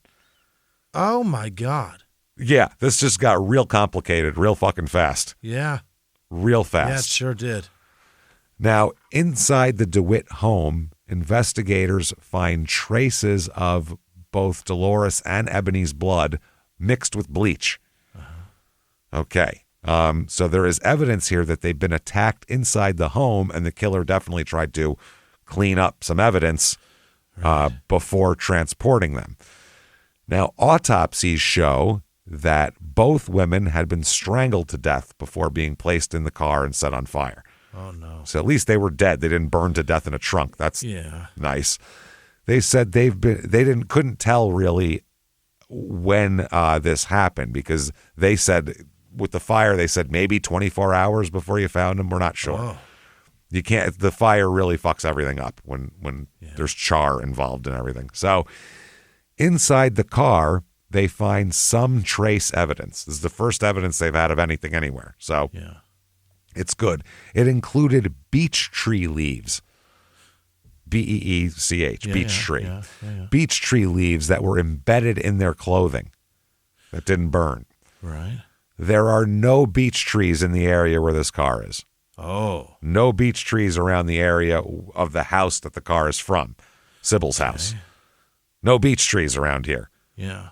So where the fuck did this car go and come back from?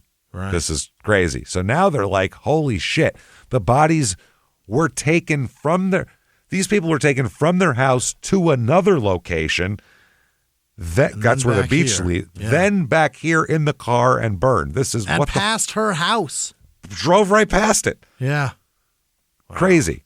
Yeah. It's fucking crazy. So they're like, does this killer have a staging area? They have somewhere where they take them, but not leave them? Was he or she going to put that car back in that lady's driveway with bodies in it? Probably. That's what I would assume. But maybe not, though, when we hear about other things. So this is insane, though. They're like, what? This is diabolical. Like, certainly, yeah. Holy shit. So now also we're talking, multiple sets of mother-daughter. It's crazy. Mother-daughter nurses. Yeah. Nurses with teenage daughters. This is what's the odds of that? Right. So the police later find a witness, Ebony's boyfriend, who said he had dropped Ebony off at home at about 1:30 a.m. Okay. So we know that Ebony was alive. But it's weird because I'm not sure when Courtney got home, but she was calling at 10 to get a ride home. So did it take her 3.5 hours to get home? How far was that walk?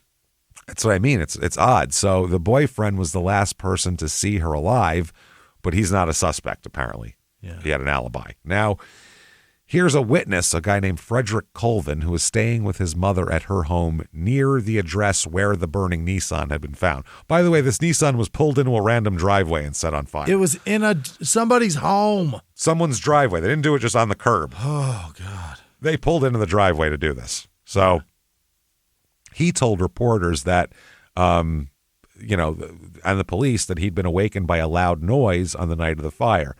He said, I just heard booms, like maybe thunder from far off, and then we just came to the window and looked and saw lots of police cars. Now, that could have been the tires popping. In a fire, those tires popping. Yeah. They're big. They sound like gunshots.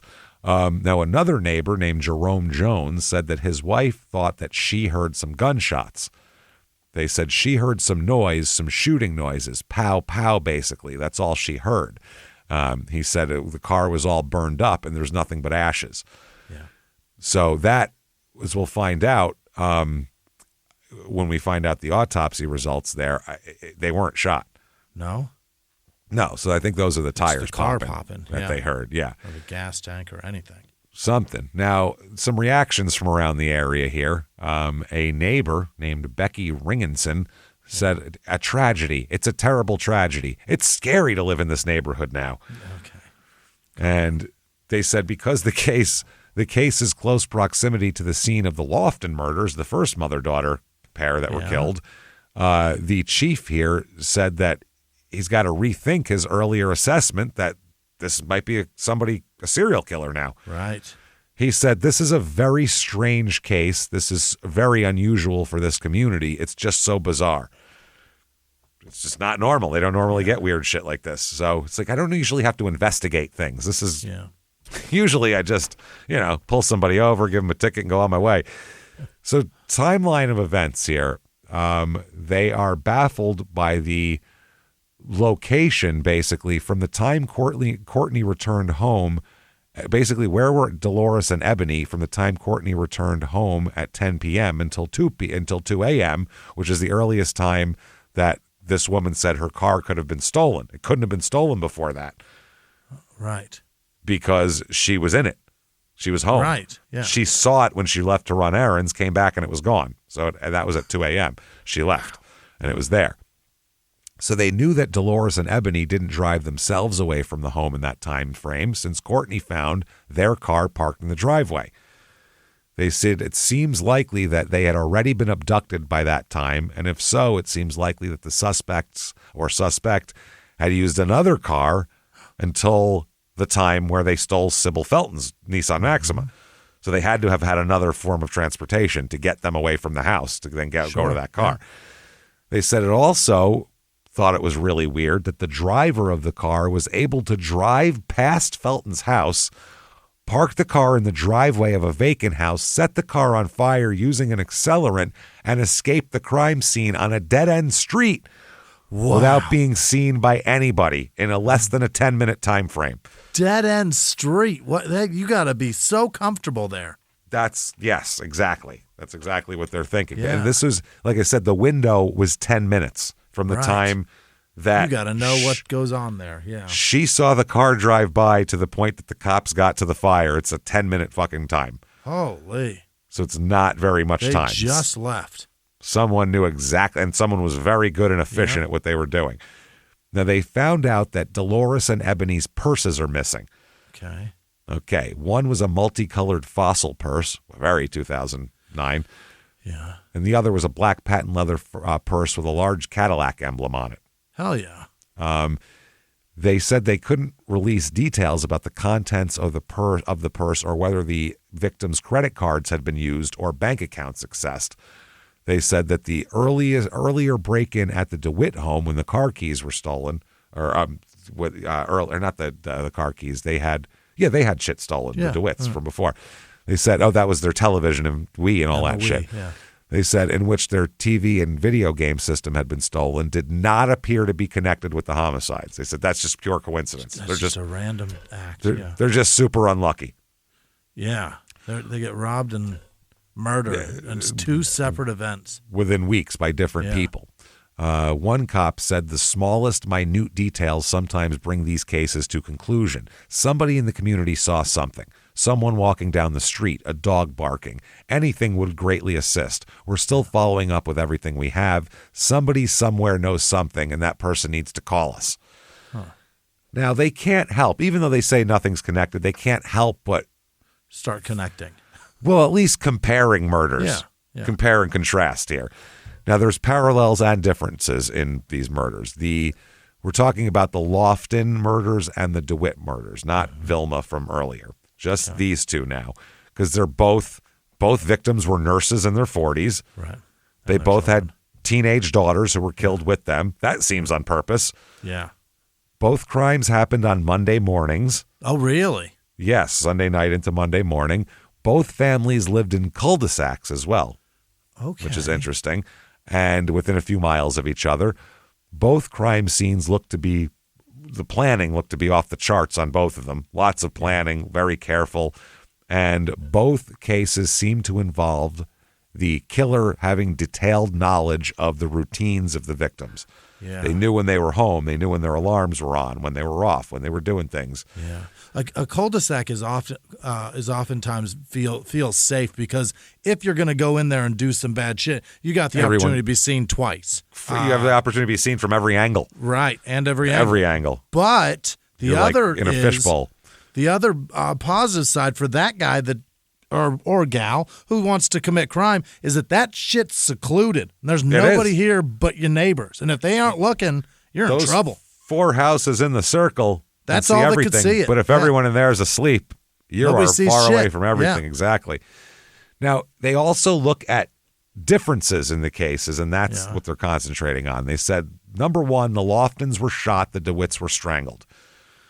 Those are very different methods of murder that usually the same person isn't really doing that often. You know, the Loftons were killed in their home. The DeWitts were taken from their home, killed somewhere else, and then burned in a car.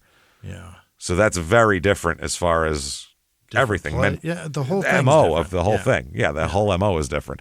Also, the Loftton house was left intact. Nothing was attempted to be cleaned up or anything, whereas the DeWitt crime scene had bleach stains and everywhere. Right. So it doesn't seem like they're the same. They don't have anything except for the things that just are glaringly on the surface. Yeah, they know what happened essentially, but they have no evidence that, someone wouldn't glean just from reading one report, basically. Right. They put up a $25,000 reward because a lot of times that will shake loose a couple of tips.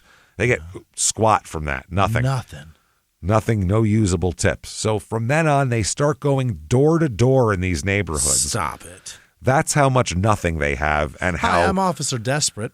Yeah. Hi, I'm Officer. Don't know what the fuck I'm doing. Do you got a. I'm Investigator. Don't have a goddamn thing. Less a name. Detective ain't got shit. Can I ask you 2-3 questions?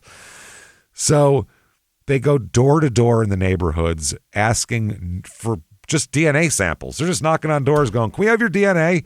Hi, will you spit in a cup to clear just you? On your own accord? Yeah. And people were doing it because they're like, we want to catch who the fuck did this. Well, it's in their neighborhood. So, they do it. They get nothing from this. Yeah, They had no DNA to compare it to, but they're just maybe for the future. Sure. But they get no clues. They get no anything that they didn't already know. Okay. They collect approximately 200 pieces of evidence. And now they go take all of this that they have, which is really nothing, a big pile of steaming nothing. Yeah. And they go to the FBI and say, can you get us a profile based on all of this nothing? Anything. Because the profile evidence isn't really the thing. You don't need a blood sample or something like that. You're looking at the crimes and trying to see if they're connected and see what the profile for each of these murders would be. So, according to the lead investigator, the profiler said these are not the same murderers that are doing this. No. They said these are very different murderers. The differences that are between them are so specific that it's not the same person. Okay. They said that the profiler said the similarities, just the nurse and the daughters and those things, were, quote, just weird coincidences. Yeah. Said the world is a weird place. Every once in a while, weird shit happens. The numbers come up and it happens. Sure. Sometimes you pull the slot machine and 3 cherries comes up. What are you going to do? So there it is. They said that they wouldn't really say much. They said nothing's ruled out, but they said the fundamental differences in the killings and the MOs are the important thing are so different. One detective said, "We've got the pieces to a puzzle. Now we just need somebody to tell us where the pieces go to tell us why it makes sense." Yeah. They're really perplexed. In the Loftton case, they said, victim shot. The killer seemed to be considerably more organized than the killer in the DeWitt case. Okay, yeah. Broke in, very clean. One lady on her floor, other one in her bed, in and out without a trace. Yeah. They said, whereas the other one, bleached on the floor, kidnapping him. It's a totally sloppy or different deal. Now, the police continued to keep the details of the DeWitt case from the public, but they later report that Dolores and Ebony had been asphyxiated before they're strangled. They released that before their bodies were torched, obviously. And they said that the killer had seemed much more disorganized or all over the place in his actions than the Loftton murderer. Yeah.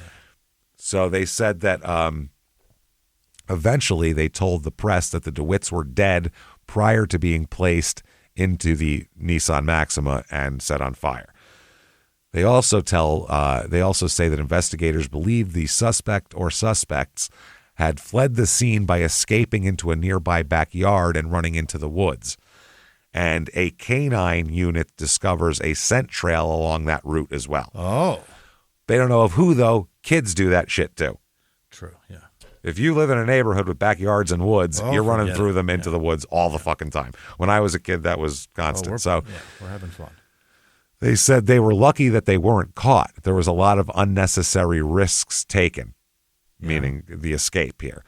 Now, despite all these theories and all this type of shit, they have nothing. What do you do? So people freak the fuck out in this neighborhood. Now they don't only think that there's first they were like, oh, it's a serial killer. Now they're being told, no, it's multiple lunatic murderers, not just one that could, get in a car accident or change his mind or move. We got multiple, so really be careful. One neighbor said, I have daughters who are driving now, and I'm afraid for them. I tell them to lock their doors when they get in the car. I don't want them walking alone at nighttime. Wow.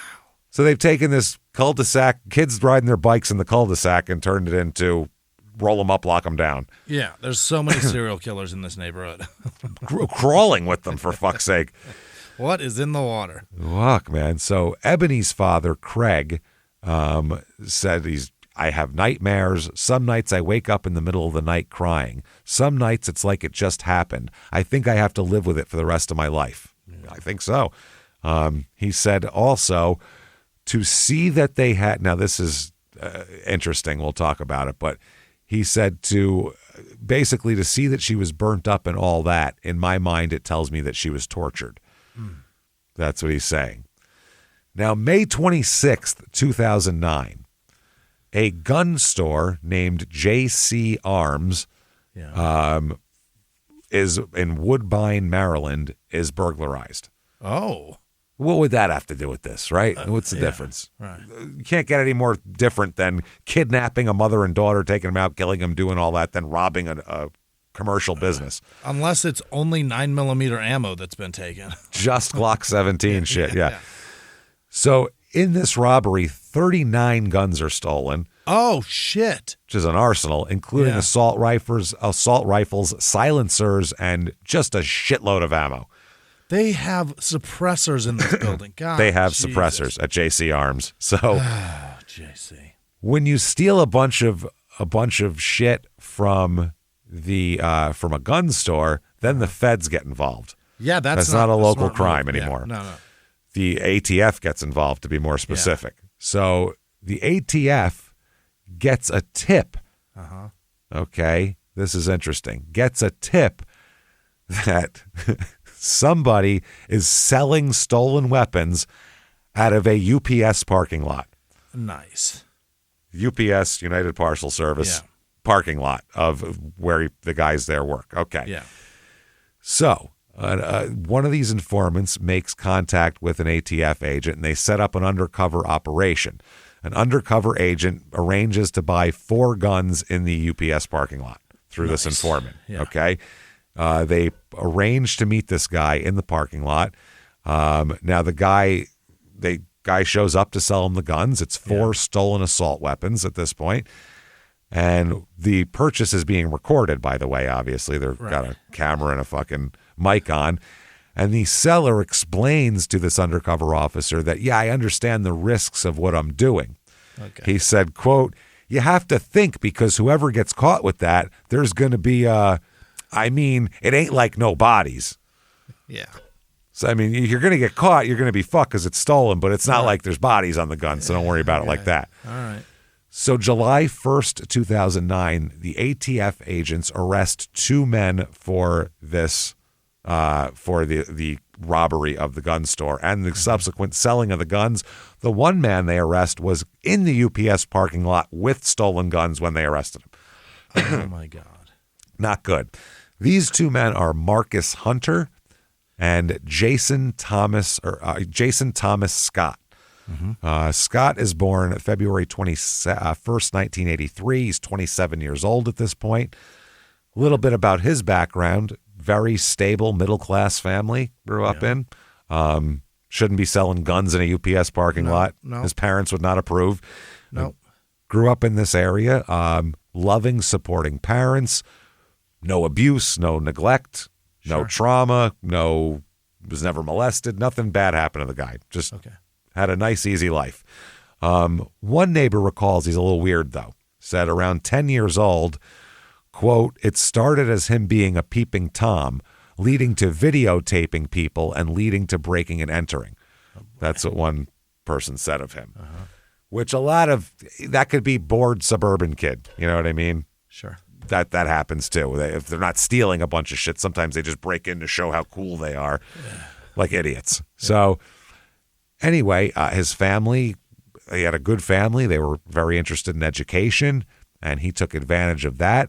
He went to community college and then went to the University of Maryland, where he earned 2 master's degrees. Wow. Nobody with a master's degree should be selling guns in a UPS parking lot. No, you should be doing so well. Absolutely. He has 2 master's degrees, one in information systems management and one in computer science. Okay. He should be able to translate that into something. He should be fine, yeah. He also studied forensic science in college as well. Took a lot of classes in criminal justice and forensic sciences and things like that. He's very interested in that stuff. He lives with his parents in Upper Marlboro. So 27, still lives with his parents.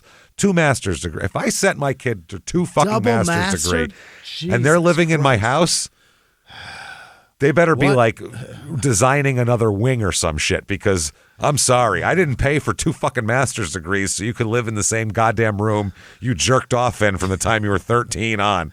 You have a master's in living with your parents? Why are you here? Why are you fucking here? What the fuck? Oh, man. So that's where he lives. He works for UPS. So not only is a man with 2 fucking master's degrees, is he dumb enough to sell guns in a parking lot, it's in the parking lot at his job. Right. Anywhere else you sell the guns is fine, but not at your job. That's the dumbest fucking thing I've ever heard in my life.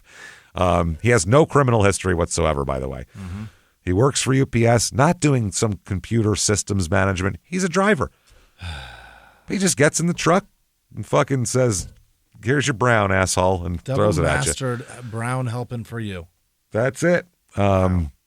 His coworkers had no idea he was selling guns in the parking lot. His family never suspected anything like that. Neighbors describe him as a quiet, studious young man who lives with his parents and works a normal job. Yeah. Couldn't be more, regular suburban cat. Right. Now, he loves true crime, by the way. Really? Oh, God, he loves it. Can't get enough of it? He loves it. Cannot get enough. Obsessed with it. He watches, he at the time would record CSI so he could watch it over and over again. Early adopter. Really into everybody. No, not at all. Early adopter would be like 1880s. To be that into it. That's normal now. That's not even early anything. CSI? Yeah, people are nuts with this shit for Well, years, I guess your TiVo. Yeah. TiVo was you didn't have to get a tape out or anything. It's just a digital recorder. It's just a click. Get that, yeah. If for taping shit, you really had to be into it. Oh, you had to give a fuck. Yeah. You had to figure out how to program the goddamn thing, which is a whole other issue. you had to figure out how to set the clock in the first place. Which you would need 2 masters for, so that actually works out perfectly well. You would need degrees. He's got...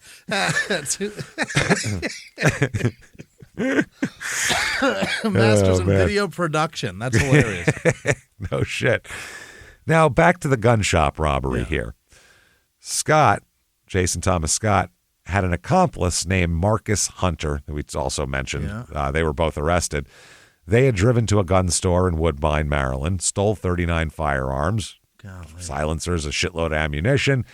After the burglary, Scott was selling the weapons out of the parking lot where he worked, which is wild in its own self here.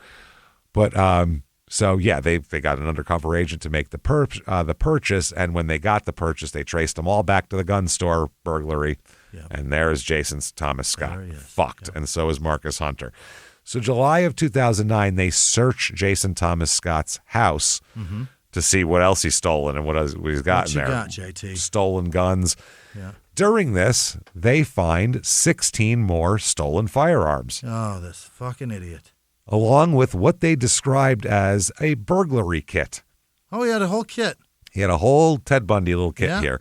Bolt cutters, screwdrivers, pry bars, ski masks, black clothing, flex cuffs, and a police scanner with earbuds all in one bag. Yeah.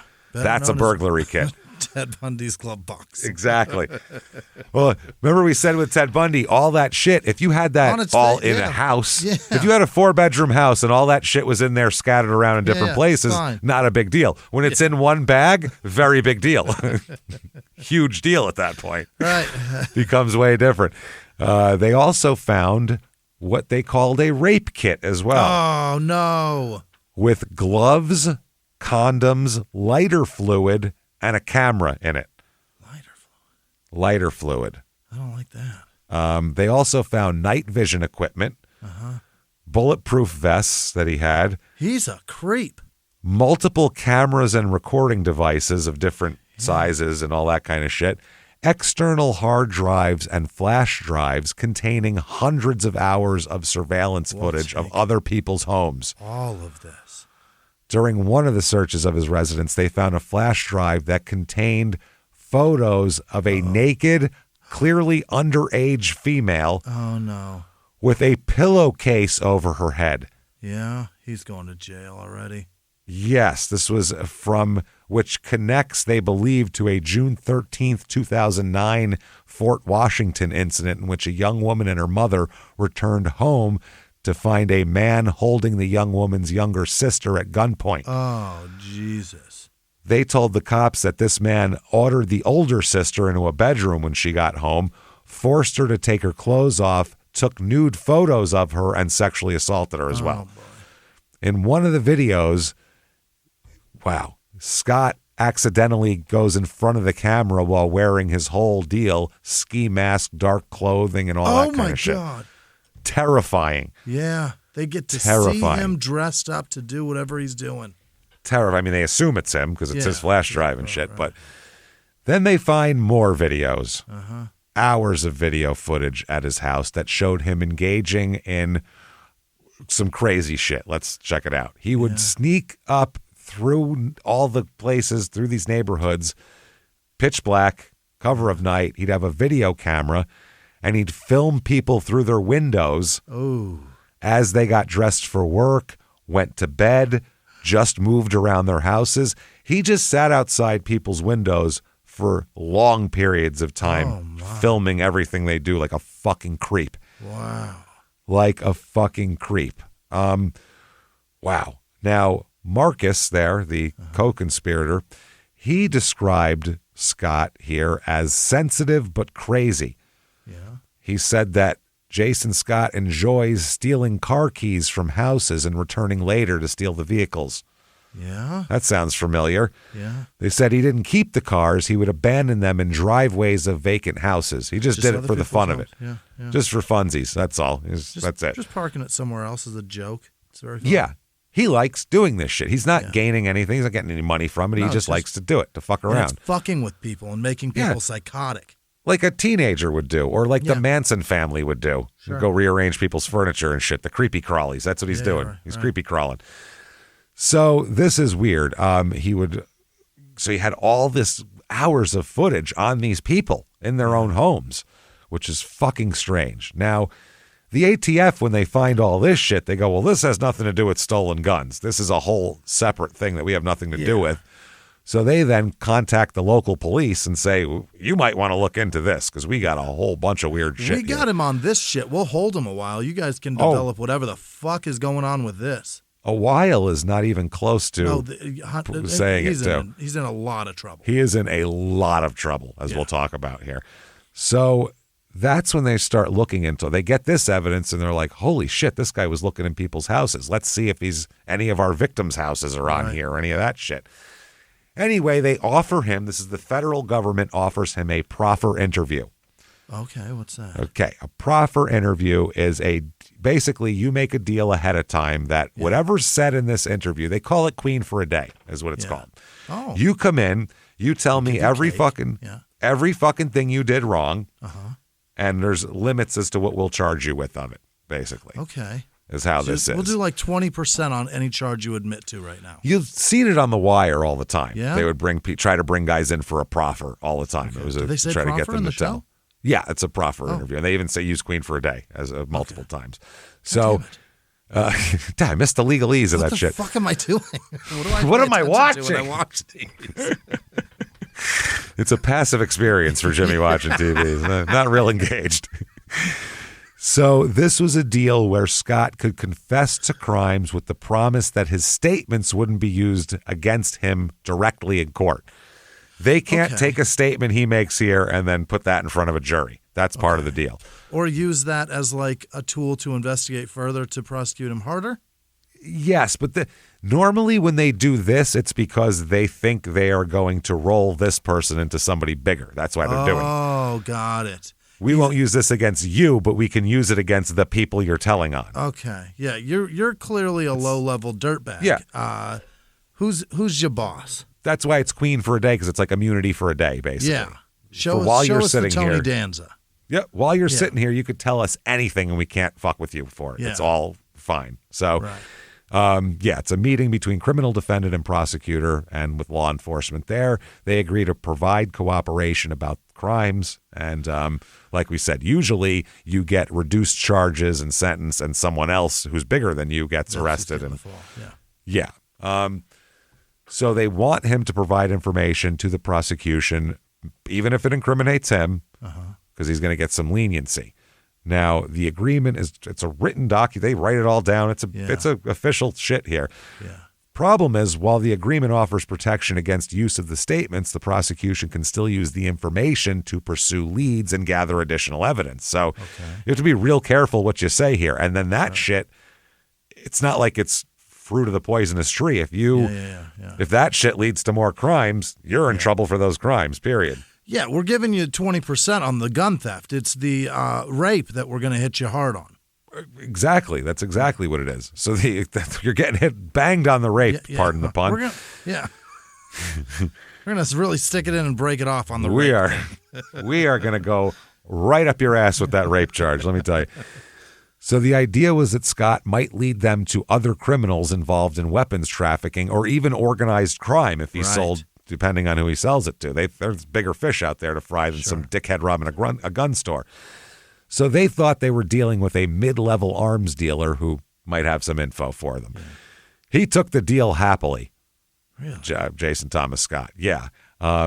No confessions can be used against him, but he didn't really understand that local prosecutors could use the evidence differently. This is on federal gun charges. So during the proffer interview, he confesses to a shitload of crimes. I mean, and he likes confessing to it. He loves it. Bearing his soul. This is all the times that I've got one over on you guys. Want to hear how smart I am? Right. I'm going to tell you. This. Yeah. That's exactly what it is. Look at all I did where nobody fucking caught me. You guys didn't even know.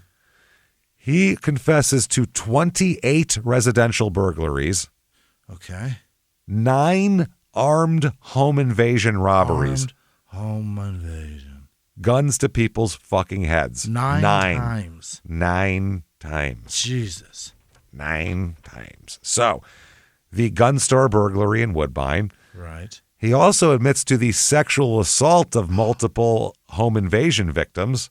Does he know? He doesn't know. I don't think he knows that the local prosecutors are going to be much more interested in shit like that. And creating child pornography during home invasions because he was filming underage girls doing this shit. Oh, boy. That one, like the gun charge and that one alone, dude, you're never getting out. You're so never much getting trouble. out. And you use these guns to break in and sexually assault people and shit. So it's crazy. Like extra bad. So he provides them with a 3-page list of 40 homes he'd burglarized, complete with addresses and details about what he'd stolen. He remembers all this shit, too. That's the other thing. Yeah.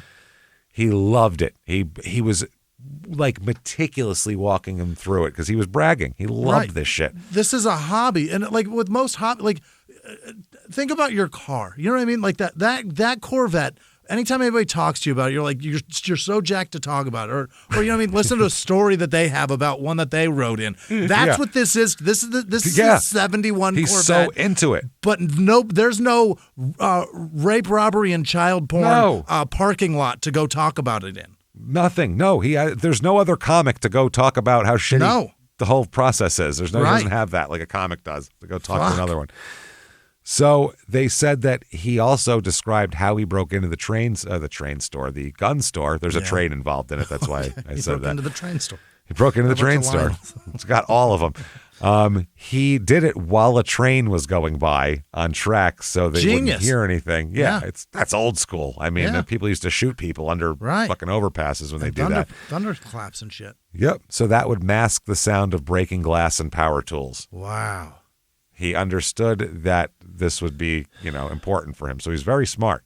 Yeah. They said his attitude was wild. He wasn't remorseful. He wasn't nervous. This is awesome. He was into this. One of the federal agents said, he's saying to you, criminal justice system, I am smarter than you. Yeah. That I was able to be successful with these crimes. I am good at what I do, and I'm better than you. He thinks That's he's the vibe Jason they got. Bourne, and the only way you're going to catch him is if he tells you he's him. If he tells you, now you just gave him immunity, so shit, I'll tell you everything and brag about it. He doesn't know, though. He was walking the investigators through all of how he did it. If you do it this way, that like he was teaching a class, basically, is what he thought in his mind. Now, they couldn't be used against him, his statements in federal court, but they do provide investigators with a pretty good roadmap of how to find shit against him. Yeah. Now, Marcus Hunter, his partner here. Yeah. Hunter was his accomplice in a lot of these burglaries and home invasions. He wasn't alone for a lot of these. Wow. When investigators bring him in for questioning and tell him the scope of what's going on, he says, I'll cooperate. Oh, you can.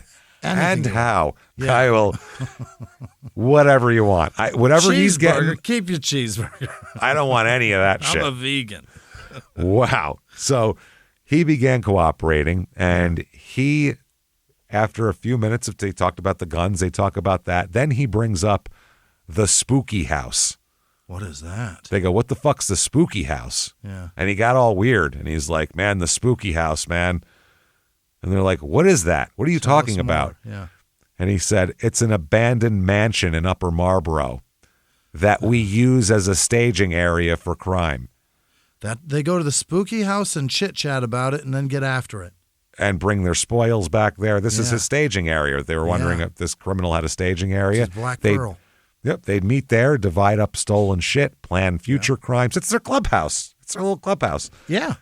And dispose of evidence. This is where they put a lot of evidence in the spooky house as well. Now, they search the spooky house, and they find all the physical evidence they need to connect him to some murders here. Okay. They find the charred remains of a blue sweater matching the one that Ebony was wearing when she disappeared. What the fuck, man? They found burned fabric from 7 brand jeans matching the ones worn by Dolores. Yeah. So she paid $190 for her jeans. She had a nice pair of jeans, She's doing okay for herself there. Yeah. They found beech tree leaves that matched the leaves found embedded in the victim's clothing. Where are the beech tree leaves from? There, from that man. From that house? From that house. Oh, that's where they boy. were from. Yep. From that yard, they had beech trees there. They also found blood evidence linking the location to the crimes, blood of the victims, things like that. Oh, boy. This is where the murders happen. Really? Takes them here, kills them, stuffs them, strangles them, stuffs them in the fucking trunk, takes them out. Stuffs them in the trunk of another car. Yeah. Takes them there, steals that car. It's crazy. Unbelievable. So, wow. Marcus Hunter provides more information, too. He told the investigators that about a month before the DeWitt murders, he and Scott were running through yards after committing a burglary when Scott stopped and looked into the DeWitt house, specifically at 19-year-old Ebony. He liked her. Really? He fucking, as they were running, think about, you're running from a crime you just committed and you're like, oh, look at that piece of ass. I'm going to stop and check it out. What are you kidding me? We're coming back here one day. That's what he did. Who the fuck would notice anybody while they're running from cops? So he'd been stalking the DeWitt family for weeks. Yeah. He stalked these people for weeks. He also places him near the Loftton house within an hour of those murders. You know, the murders that aren't connected, the Loftons and DeWitts, because they're so different. Well, yeah, no. Scott, this guy confirmed Scott had a stolen Glock 17 handgun during one of their burglaries. That's the murder weapon for the Loftton cases. One of his, he's the guy who called him sensitive but crazy and talks about the car keys. He likes to steal them from homes and return at later times and leave them in driveways. Cops also said that that's what happened to the woman who reported the Nissan Maxima. He had broken it and stolen that. Now, Marcus Hunter said, quote, you got to watch how you talk to him. For some reason. He said he's crazy and weird and sensitive. So you gotta set him off? I guess, or not set him off. The prosecutors called him the cops called him a pipsqueak. Jason? They said he's just some little pipsqueak. Like they never thought for a minute looking at this kid that he was a bad man. No, they were like, oh, he tried to make a couple extra bucks with these guns. What an idiot. Yeah. And then they got him in there and he unloads all this shit. And they're like, the pipsqueak did all this? What the fuck? So Maryland law requires ballistics testing for all handguns sold in the state. Yeah. So they got to have a sample of your gun. Yeah. So they can match it to shit. So they're able to match the stolen weapon to the shell casings found at the murder scene. Okay. As one detective said, as far as that handgun goes, I think it was the nail in Jason's coffin. We knew that he stole that weapon, the murder weapon. Yeah. Wow. And the co-conspirator here, Marcus, goes on to say that at one point, Jason Thomas Scott had told him that he needed to get rid of the serial numbers on the guns because he said, quote, the ATF is looking for these. Right. So you got to do that. Now, here's how he planned the murders. Let's get into this. This is disturbing. Yeah. He was using the UPS database to scout people. As he was driving around? Or at the office, whichever one. What the fuck? Can you imagine this? Using his access, he could identify households that were receiving valuable packages. Like a Wii. Like a Wii and a big screen TV and a bunch of electronics that are coming in. So insurance claims, expensive electronics, jewelry, all of this information was available to him through UPS. Uh-huh.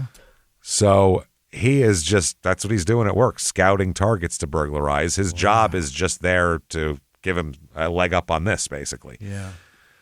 He went beyond like just, I'm looking for money and shit. He was doing huge, comprehensive background checks on victims by using all sorts of shit. He'd look at property records would tell him who owned the homes and when they'd been purchased. He looked up their social media profiles, looked at family structures, looked to see if he could find out when people come home and when they don't, and then he'd go stalk them based on what he found out on social media. Wow. So when you post everything you do on social media, stop it. Stop it. Knock it off. He knew when they were out of town on vacation. Yeah. He knew all that shit. So that's absolutely fucking nuts. He would identify a target, then spend weeks or even months stalking them. Oh, boy. He'd drive through the neighborhoods at different times of day and night to note the patterns of activity. He is literally doing everything you do to stalk. Yep. Yeah. Okay, this house, they leave for work at 2 o'clock. Wow. This house, they leave for work at 8 o'clock. And he would have been a great private investigator, first of all. Yeah. He looked to see when they come home. When were the kids home from school? When did they go to bed at night? So that's what he wanted to check. This person, do they watch fucking The Tonight Show, or do they go right to bed? Do they do some work in bed first? Do they dick around on Facebook for a while? What do they do at the time? So he knew when people would be vulnerable. He knew when shit was going to be there. He also was doing... The reconnaissance was crazy. He'd sneak through the neighborhoods with video equipment, filming people through their windows as they moved around, like we said. Also, that way he knew all the internal layouts of the house. He could go over them and like game film. Mm-hmm. These people sleep in that room. This guy sleeps on a couch downstairs, so be careful when you're in the living room. You can wake him up. He knows where they kept valuables because he watches them take shit off and put it away and put it on in the morning. If they have a security system, do they arm it when they leave or not? All that shit. And he knew how to not leave evidence as well. He always wore gloves to prevent the fingerprint evidence. This is shit he told his partner here. Yeah. He used bleach to destroy DNA traces that might be there. He wore dark clothing and ski masks, obviously, so no one knew who he was. And he carried the flex cuff so he could control everybody, cuff them up and have a gun to their head. He carried a police scanner with earbuds during every crime, which allowed him to monitor law enforcement communications in case somebody called the cops saying they saw him going into a house. If they were dispatched, he'd know immediately. He could take off. He also would turn off his phone and remove his battery before committing crimes for the most part, eliminating that source too. So he knew. This is if you're a true crime aficionado enough, you know all the things you get caught with. He stole them from the dealer because he wanted good guns. He didn't just want whatever he could steal from someone's house. And they said that was the burglary. It was to get money, but it was also to have the weaponry he wanted as well. He gets 2 birds with 1 stone here. Now, the videos they find show that he really enjoyed inflicting psychological fucking horror on the victims. He loved it. He would wake them in the middle of the night. This is on film. He would record himself waking them up. Absolutely. He would hold them at gunpoint, force them to comply with what is called increasingly humiliating demands, and have it all on video. He thought that was great. In one that we know about, he forced that girl, like we said, into the back room as soon as she came home, made her undress. And then he's seen on the tape, though, so that's not good for him. His home invasion technique here, he would wear dark clothing, a ski mask, black Nike gloves, and always carried a black North Face backpack with a flashlight and burglary tools in it as well. Wow. So all blacked out. He used the scanner and the earpiece. He carried a handgun, wore a holster and everything. He was official. He would steal money, computers, computer shit that goes with it, flat screen TVs, guns, whole safes. The whole safe. We'll deal with it later. Deal with it later. Debit and credit cards, cell phones, cars, you name it. He would also cut lines to disable security systems. He knew which security systems could be disabled simply by the power being cut to them, phone line being cut that would connect it to other things, all of that shit. He carried bolt cutters and pry bars and window punches. He carried window punches like a French cat burglar or some shit that they're going to steal art from a museum. Or a tow truck driver who might see somebody stranded on the side of the road. This is, one of the two. Whichever your desires are, I guess. Yeah, whichever one's less fucking terrible to be.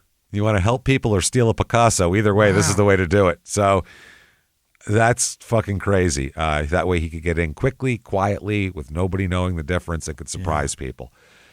He would... Also, it's crazy to wake them up with a gun to their heads, and then he'd put the flex cuffs on them, and then he'd be like, okay, now we're going to do some weird shit here. He would send Marcus Hunter to withdraw the cash while he remained at the house to make sure it was true. Shit. Yeah. Yeah. That's when he would do all of his weird stuff, but he would make sure that they gave him the right pin based on that. So this guy would come back. During several of these home invasions, he forced victims to remain restrained for hours while he would search their homes bit by bit, not just random. Like we said, this was methodical. He would go through everything, the pictures, family pictures, documents. Yeah. He'd go through your file cabinet looking for documents. Sit there, all day. He's got all night. Just loved it. I think he enjoyed this as well. I think he's just nosy too. He's double majored and he's doing this shit. Double fucking mastered. Never mind double majored. Mastered, yeah. Yeah. He, at one point, during one case, he found a photograph of a teenage girl during a home invasion, then used the UPS database to access to identify and target her specifically. Oh, God. She didn't even live there. She was just somebody else that happened to have a picture there. Shit. He then tracked her down 3 weeks later, broke into her home, and sexually assaulted her while recording it. Wow. It's a lot, man. He confessed to the sexual assaults. He appeared in the video. He recorded, and it's audible as well. You can hear his voice.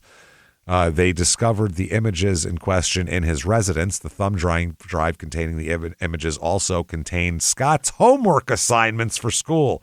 What? So he can't even say this isn't my flash drive. He's got his fucking college papers on there with on this. The same one with footage of robberies. Dude, they're like $11 for a big one. Like, have one for your murder stuff and have one for your fucking schoolwork, maybe. Unbelievable. Jesus Christ. And the camera contained photos of Scott's car and living room as well. So it's him. It's his. Here is some specific invasions and how they did them. Oh, September 23rd, 2008, Scott and Marcus Hunter broke a sliding glass door of a home in Upper Marlboro. Once they got inside, Scott, who had a gun, extensively beat and dragged a female victim through the house. Just unmercifully walloped on this poor woman. He then forced her into the downstairs area where Marcus Hunter was holding her husband at gunpoint. Wow. That's what you want there. That's horrifying. They obtained their ATM cards, and Hunter left the residence and withdrew money from their accounts at a nearby machine. Then Scott remained in the residence holding them at gunpoint. When Hunter returned, they stole the couple's 2007 Cadillac Escalade and drove away. Yeah. Not even to keep it, just for fun. Nope. Yep. In April 3rd, 2009, they entered a home in Bowie or whatever the fuck it is, Maryland, through an unlocked basement window. Let me make sure all my basement windows are locked, by the way. They found a husband and wife sleeping in an upstairs bedroom with their youngest child. Oh, shit. At gunpoint, Scott orders the family, including the three children and a visiting cousin, into the children's room, got their ATM and debit cards, and Scott demanded the PIN numbers from the victims and sent Marcus to withdraw money from their accounts. Yeah. Once he returned to the residence, Scott was still holding everyone at gunpoint. They stole various items. They went through the house and picked out exactly what they wanted, then stole their 2004 Mercedes S500 and took off. Good choice in car. So he's going to these places with high-end cars he can steal and then just drive away and then leave them somewhere. Right. On May 23rd, 2009, Scott and a different accomplice. This fucking guy trusted multiple people with this information. Wow. It's like on one hand, he's a master criminal, but on the other hand, he's not a criminal, so he doesn't get that if you involve other criminals, they're going to tell on you.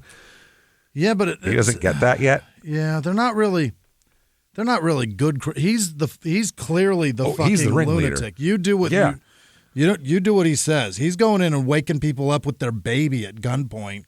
I'm not crossing that, man. No, and it's weird that they want to. It's just so strange that he wants somebody there with him just to help him round people up and shit like that. He can't do it all. He can't go get money out of the ATM and do all this on his own, I guess. So this date, May 23rd, 2009, Scott and Terrence Alexander Cook break into another home in Upper Marlboro, breaking a basement window. Again, once inside, Scott kicked and beat a female juvenile at gunpoint while pulling her upstairs from the upstairs hallway into a bathroom. Scott and Cook also ordered the mother into the same bathroom, then stole property and a handgun and a 2004 Lexus LS 430. It's a nice car. He keeps taking. He wants to drive away in style. That's one thing we'll say. He just really has. He likes nice cars. Oh my God! The gun shop robbery. Scott had researched the dealer using the Choice Point database at Landover UPS facility where he worked. Oh, he knew what they had. He knew what they had. He knew what they were getting in stock, for Christ's sake. So he could go, oh, he was picking his shit out ahead of time. I'm going to get this, that. Shopping. He knew exactly what he was doing. Wow.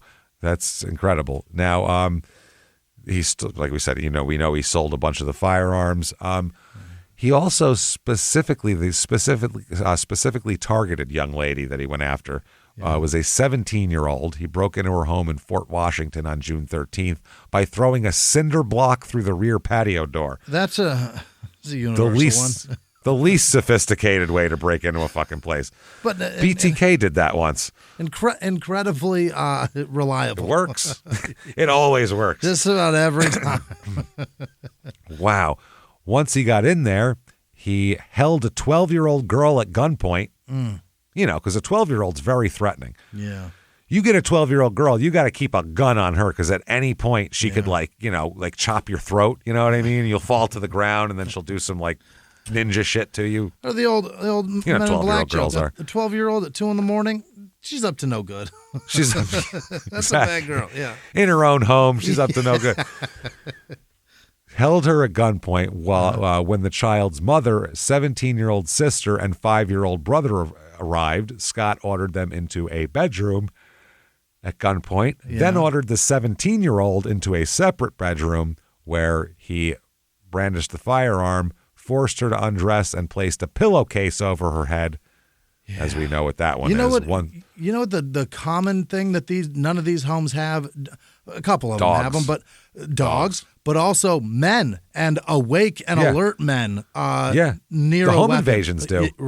A couple of them got guys in their sleep, but you're catching them unsuspecting and mostly with children and women. That's what a pussy. Yeah, but no, most of the home invasions there was guys present. The husband was present. Yeah, and most of them. So far, yeah. I mean, with the murders, no. The murders are just the women and their daughters. Exactly. That's what he's like. Ooh, I'm going to get all in that shit when it's just those two. It's disgusting. So that Terrence Alexander Cook, who is one of his accomplices, he's going to plead guilty to a state gun crime in Prince George's County Circuit Court involving a home invasion robbery committed with Scott, and he is sentenced to, you, sir, may fuck off, 9 years in jail. That's a long which time. seemed with 5 suspended. Or I'm sorry, all but 5. So 5. Okay, 4 years suspended. Yeah. He's got a 5-year sentence for that. For that robbery? Jesus For home Christ, invasions. That's vicious, yeah. That's how much they want him to flip on somebody else. And beat people. Wow. Now the cops, through all this, they can't help but compliment Scott. Yeah. They called him a brilliant criminal. Yeah. Who studied forensic textbooks, and he changed his MO on purpose, and it worked. It made an FBI profiler go, not the same guy. Right, not the same thing. He did that on purpose. He knew that they would have a profiler, and he knew that would throw them off the scent. He did it on purpose. So that they look at everything through such fucking rigid eyes that they just go, can't be the same guy because it's different MOs, because those are the rules. These don't overlap because they can't. Yeah. When... in reality, they might. They might if the guy wants it to.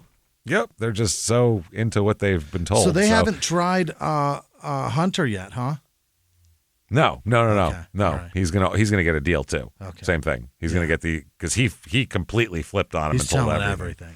He's gonna get about the same deal as that guy there, and hopefully be kept someplace else, really away from him. Yeah. Now, the cops, they called him a brilliant criminal. They said, that's amazing. They said that he was so well-versed in forensic science techniques that he was able to clean up crime scenes and use his knowledge to confuse detectives and deceive an FBI profiler. Yeah. So the police chief said, While I don't want to glorify his intellectual capacity, I will tell you he's a challenge to us. Okay. It's so rare that smart people commit crimes that it is hard to catch them. Yeah. That's the thing. Yeah. Smart people, part of being smart is not wanting to go to prison and understanding consequences for shit you do, and you don't do them. That's part of being smart. So that's why most smart people don't do crimes. And understanding that you like to do some certain things, and those things don't get done if you have to be in a fucking jail cell. And if you're smart, you can usually make your own way without having to resort to crime. Not always, but that also is a thing. A lot of times you figure it out. Yeah. So September 2nd, 2009 is when he's finally arrested for the DeWitt murders. Okay. Before that, he was like on bail for the gun charges. His coworkers are surprised. They didn't. Really? They said that they had no clue. This is the funniest thing. Quote, he was quiet, mostly kept to himself, which is that do it. That's the hackiest serial killer joke. He was quiet, kept to himself. I don't know. I didn't expect this from him. The whole reason, yeah. Yep. One coworker said, quote, he always came to work. Well, because if he didn't, it would raise flags, you idiots. That's the thing. Also, he needs those databases to look up victims. Yeah. He loves it. He said he was never anyone that caused any problems. If you asked him to do something, he did it. He was extremely fast at typing. I don't know what that has to do with any of this. His words per minute were through the roof. I mean, really impressive. His Mavis Beacon score was crazy. Oh, you have no fucking idea. He fucked Mavis Beacon. That's how he gave it to her good. I don't know if that's a woman or just a name or what. It's a game. It could be two last names for all I know, but it's an computer thing where you learn how to type. Yeah, I know that. I remember that. Oh, all right. I didn't know if that's if it was a person. Yeah, if that's the name of a person or two last names or what. I think that's Jay Leno's wife's name. Yes, I think you're right. Mavis. Mavis. She's not funny and neither am I. Mavis. That poor lady. I feel bad for her. I don't. Nobody knows what the fuck she looks like, do we? No, but she's got like severe, horrible dementia and shit. Oh, really? Yeah. Oh, no. Yeah, he's like... Well, that's positive. She doesn't know that Jay Leno's... She doesn't... Well, no. He can tell the same jokes over and over like he always does, and she'll think they're fresh. He's coming into the house going, hey, did you hear about this Monica Lewinsky thing? This guy, the president, he was going down. And she's like, wow, really? That happened to President Clinton? He got a blowjob? Crazy. I didn't even know. Wow.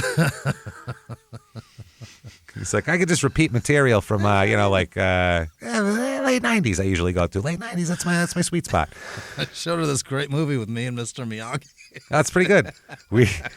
We sat here, Jimmy and I sat texting back and forth one night while we watched this terrible fucking movie from the late 80s starring Jay Leno and Mr. Miyagi. It was the weirdest fucking thing. It was terrible. Such a bad movie. We definitely recommend it. You definitely want to see it. This guy goes on to say, as far as employees go, he was pretty good. Now that you think about it, it's scary. Yeah. I mean, what are you talking about, man? I mean, now that I really roll it around for a minute in my mind, Jesus. Let that roll around in your mouth a little while. Let that roll around in your mouth. Baby Billy Bobble Bonkers. It feels good, don't it? Feel good, don't it? Let that roll around in your mouth for a while. Feel good, don't it? God damn. Now, here's another thing. There have been other UPS employees recently, or employee murders in the last few years. Is it UPS doing this to people? What can Brown do for you? What can they do is get you to murder people. Yeah. Let's go over a few in the last 5 years just. In 2024, Rianne Jalipa Fontanoza, that's a name, a UPS employee on disability leave, was accused of tracking down and fatally shooting a coworker, Expedito. The guy's first... Is there a better name for a UPS driver than Expedito? Do it fast. Expedito. How fast will it be there? We're sending Expedito right now. Oh, okay. I'll be expecting him soon then. His mom's pregnant. She's like, oh, I feel like this is going to be a fast one. Yeah, that's why. He popped out. He was like the 8th kid she had, and there was like... She was in the car on the way to the hospital. And she said, make a U-turn. I'm fine. He's just sitting on the floorboards. He's sitting on the weather techs down there, and they're going, oh, we're so glad we got weather tech. This would have ruined the carpet. I'm already done. Let's go. Holy shit. Expedito Cuesta de Leon in California. Also in 2024, Alonzo Pierre Mingo, a former UPS worker, was charged with murder in the killings of 3 people in Minnesota. Jesus. In 2020, Elijah Bertrand, who was riding with UPS delivery driver Nathan Burke as his helper, he wasn't even a full-on driver. He was just learning the ropes. Yeah, go put that on a porch. Was found guilty of fatally stabbing the guy who he was helping in Connecticut. He's had enough. I want to drive. Fuck that. Yeah, he's like, I know how an opening can come up here in this job. You lift the fucking boxes. Let me drive. This is bullshit. My back hurts. I just heard of a route opening up. Maybe I could get that. In 2023, Danny Ray Ellingford, a former UPS driver, was found guilty of 3 counts of a vehicular homicide after falling asleep at the wheel of his tractor trailer and causing a fatal crash in Washington State. Wow. Is it UPS that's doing this? No. I got to ask I actually talked to my UPS driver because we've had the same one the whole time I've lived here. Yeah. He's a nice guy. I talk to him all the time. I'm going to ask him, how many of your coworkers have murdered people? What's going on? One of my kid's best friend's dad. Are you scared? Yeah. He's the UPS driver. And they make great fucking money, too. No, they do great. Why he seems happy as fuck. Yeah. They should not be mad at all. They got a great gig. And he brings the big things of corn for the deer and all that, and he throws it down. He's like, you guys have a good one. All right there. Yeah, that's all right. He's throwing salt licks on your fucking patio. Doesn't give a shit. He's happy as hell. He's the nicest delivery driver we have. Good guy. So then they find, they talk about the other victims here of him, which including of Scott, which is the teenage girl he sexually assaulted in June 2009 and recorded on video with the pillowcase on her head. Oh, boy. And she didn't know she was being recorded. She had a pillowcase on her head. Fuck. So she had to find out that he had this footage of her the whole time as well. And during legal proceedings, she's going to be forced to relive all of this shit and everything. He's caused a lot of psychological damage in families he's held at gunpoint at 3 o'clock in the fucking morning. One victim, Shirley Grooms, said, when you have absolutely no control over a situation, when you're totally helpless, it's kind of hard to describe, but it's a bad place to be in. I would say with a fucking stranger holding you at gunpoint, that'll do it. 100%, yeah. So they also connect him to, through the searches, they connect him to a 2007 December 2007 burglary in Mitchellville, a June 2008 burglary near Kettering, and a May 2009 burglary in Bowie, as well as other crimes. So they're still also investigating whether he is responsible for the June 2008 killing of Vilma Artis Butler as well, the first woman we talked about whose home was set on fire. They are concerned also that he may be responsible for many more unsolved murders in Washington, D.C., Texas, and Florida, places he was known to have frequented both for work and for personal reasons. Oh, boy. He's doing shit there. Yeah. There's no fucking way he's going anywhere or not doing this stuff. This is what he does. Following all this, following his arrest, neighborhood watch programs saw a 60% increase in participation in the area, and home security systems, you couldn't get one because sold out. 3 months is the nearest time we can get you in. Fucking booked, totally booked installing security systems. Yeah. And there were people who literally single mothers with teenage daughters just moved. They just moved. Just got the fuck out of town. Yeah, single mother, teenage daughter. That's who he's going after. Goodbye, I'm out. Yeah, which is crazy. And wow, so you can't help but think that first murder of the Vilma Butler. Did he think that the teenage girl would be home? Was it at a time when one of her daughters was normally home? Right. You know what I'm saying? Yeah. And he thought she was home, but she wasn't, and so it was just her. We don't know. So he's indicted for the DeWitt murders. That's what they have him on. Even though the Loftton murders, he obviously did, and same thing with the Vilma murder. Yeah. So the state's attorney here says, clearly this was a gruesome double murder that really shocked the community. I hope that this incident will help bring some sense of calm to the community. Yeah. Meaning it's indictment, not incident. Sure.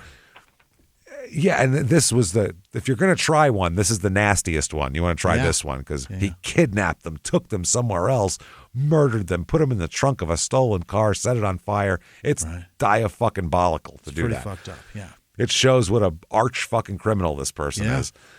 Now, asked if he would agree that Scott is a serial killer. Yeah. Prince George's County State's attorney said that he can't characterize him as that at this point. He said ethics rules prohibit me from making such statements during ongoing investigations. So what is he saying there? I mean, he just doesn't want to comment? He's saying yes, but I can't say that. Right. Ethics ethics dictate that I'm not allowed to say that he's a serial killer. Means he's a serial killer. I mean, ethics are one thing, but words mean things. Yeah. Yeah. Well, there'd be no ethical difficulty in him saying, no, he's not a serial killer. Right. So if he wasn't a serial killer, he could have said, no, he's not. Right. Yeah. So the ethical part is to say, yes, he is. Right. Which is what he thinks. He called the case just a gruesome double murder that shocked the community. They asked for updates on other mother-daughter killings, and he said that investigations are moving forward. Yeah. It's okay. Yeah. He said that he'll be seeking life without parole because the death penalty is not an option in Maryland. And they also said he didn't know whether that Jason knew the DeWitts or not. Didn't know that. If it was personal. He said, this is the chief now, police chief said, the case before you, I think, is going to be a case study for many law enforcement agencies in the future, is what he said, because this is the new type of criminal, someone who knows all the investigative techniques. Right. I mean, anybody with a fucking internet access, anybody with a phone in their pocket could find out every last little bit of crime scene details and how they're investigated. Yeah. He also said this was an individual that was very well read, a studious person that studied the policing system, knew the policing system, knew about his craft. He called it a craft. Gross. Almost like an art, a craft. Yeah. Wow. It's a hobby. Yeah. Do you look at murder as more of an art or a craft? I mean, they could have. So I've heard it described both ways a lot. They could have just as easily said his crime. For Christ's sake, it's his crime is But like in a more nebulous thing, like John Douglas always says, if you want to figure out the artist, look at the work type of thing. Like he looks at that as their art, basically. Art. Yeah. It's how they consider it for sure. Whereas craft is more, I'm doing this to get it done and to have that utilitarian thing. It's not just my feelings or whatever. Right. Yeah, craft is different. Are they Van Gogh or are they Bob Vila? Exactly. Yeah. Yeah. Are they Vila shelf or a Van Gogh painting? Which one? So he said he knew about his craft. This is a very bad guy. That's an understatement, I think. A very bad guy. He's a very bad man, this guy. A very bad man. Not good. I think this not good. I don't like him. I think this individual is going to become one of the most infamous criminals in the history of the United States. He's a serial killer. There you go. So there is no ethical, for the prosecutor, there's some ethical shit. For this, there's no ethical things for a police chief. He's like, fuck this guy. He's a serial killer. He's a piece of shit. He also characterized him as a hardcore criminal that just preyed on the community. Now, the federal trials are going to come up first. Yeah. Now, they have him, they think, airtight on some multiple murders, but the feds have him first. Now, basically, the problem is he's looking at life in prison on the federal charges. Right.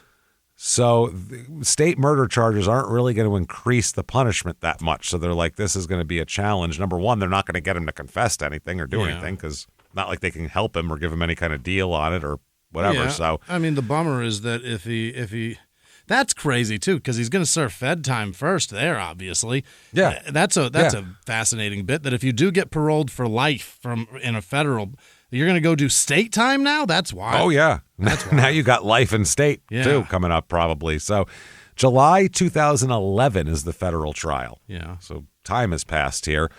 They give him 11 charges total. Yeah. Okay. Now, that is way less because, I mean, he confessed to 28 burglaries and 9 home invasions. Right. So that's just whatever. But they chose to focus on the cases where they had the strongest evidence. besides his confessions. Where there was physical stuff they could connect him to, electronic shit they could connect him to, videos they could connect him to, everything like that. Now, he says prior to the trial, his lawyer moves for his shit to be suppressed. Suppress the evidence seized from his home and car. Okay. Which is everything. Right. Basically. They said that the affidavit supporting the warrant did not establish a significant nexus between his alleged criminal conduct and the items to be seized, which is the most ridiculous thing ever. They suspected him of breaking into a gun store, so they searched his house and found stolen guns that were then connected to other crimes. Yeah.